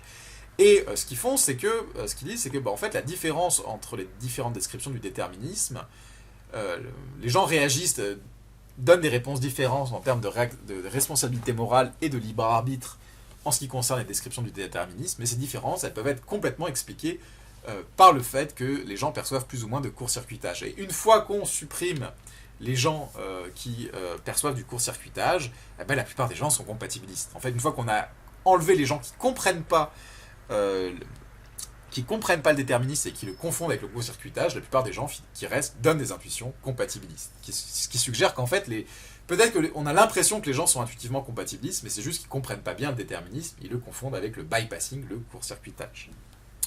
Alors pour finir pour aujourd'hui, il y a quand même une objection qui est faite à cette théorie de Murray et Nob, c'est que peut-être qu'en fait, quand on exclut les gens qui disent que finalement, dans un monde déterministe, ce que les gens font n'a aucun effet sur leurs décisions, on n'est pas juste en train d'exclure des gens qui ont mal compris, on est en train d'exclure des gens qui expriment le fait que dans la conception intuitive qu'ont les gens de ce que c'est une décision est impossible dans un monde déterministe. C'est ce que défendent par exemple Joshua Nob et Adam Baer, et pour faire ça, ils ont fait une expérience dans laquelle ils décrivent des mondes déterministes aux gens, et puis ils demandent si puis ils donnent une liste de choses, d'actions, de comportements, et ils demandent quel type de comportement serait possible dans ce monde déterministe. Donc par exemple, on leur dit, voilà, faire du vélo ou calculer la réponse à un problème de maths comme 2 plus 3 égale 5, la plupart des gens donc disent, oui, ça m'a l'air assez possible ça m'a l'air assez faisable dans un monde déterministe. Par contre, si on leur dit avoir la capacité de résister au désir de manger un steak ou prendre des décisions, la plupart des gens disent « Ah, plutôt non ». Et donc, Nob et Baer disent « Voilà, finalement, peut-être que, en fait, quand on exclut des gens sur la base du fait qu'ils disent « Ah, en fait, il n'y a pas de vraie décision dans un monde déterministe », on n'exclut pas des gens qui n'ont pas bien compris le scénario, on exclut des gens qui expriment qu'une décision, une vraie décision, ne peut pas être prise dans un monde déterminisme. Alors le problème avec ça, c'est que l'argument, les résultats de Nob et de Baer, ils ont été obtenus en utilisant le type de scénario que Nob utilise, c'est-à-dire celui qui a l'air de déclencher le plus de confusion possible entre déterminisme et court-circuitage. Moi-même, j'ai mené des expériences dans ce genre-là en utilisant des scénarios qui déclenchent beaucoup moins de confusion entre déterminisme et court-circuitage, et dans ces cas-là, les gens sont tout à fait capables de dire qu'il y a du déterminisme et que les gens sont capables de prendre des décisions. Donc je ne suis pas bien sûr que cette objection marche, mais en tout cas elle existe et il faut que j'en parle. Donc voilà, il y aura quelques trucs à redire en début de semaine prochaine, puisqu'on est là, j'arrive à la fin du cours que j'avais donné, mais il semble quand même que, il y a quand même un nombre important de gens qui ont l'intuition que finalement, le libre arbitre pourrait être compatible avec le déterminisme. Donc on ne peut pas dire juste c'est évident, C'est juste les philosophes qui trafiquent, qui se compliquent, qui se compliquent la tête à dire que peut-être que le libre arbitre pourrait être compatible avec le déterminisme. Non, il n'y a pas du tout d'évidence sur la question. En fait, il va falloir proposer des arguments. Et la semaine prochaine, je vais rentrer plus en détail dans un argument qu'on pourrait donner en faveur de l'idée selon laquelle le libre arbitre pourrait être incompatible avec le déterminisme. Voilà, donc c'est tout pour aujourd'hui. Donc la semaine prochaine, on finira le cours sur le libre arbitre, puis on commencera celui sur la théorie de l'esprit.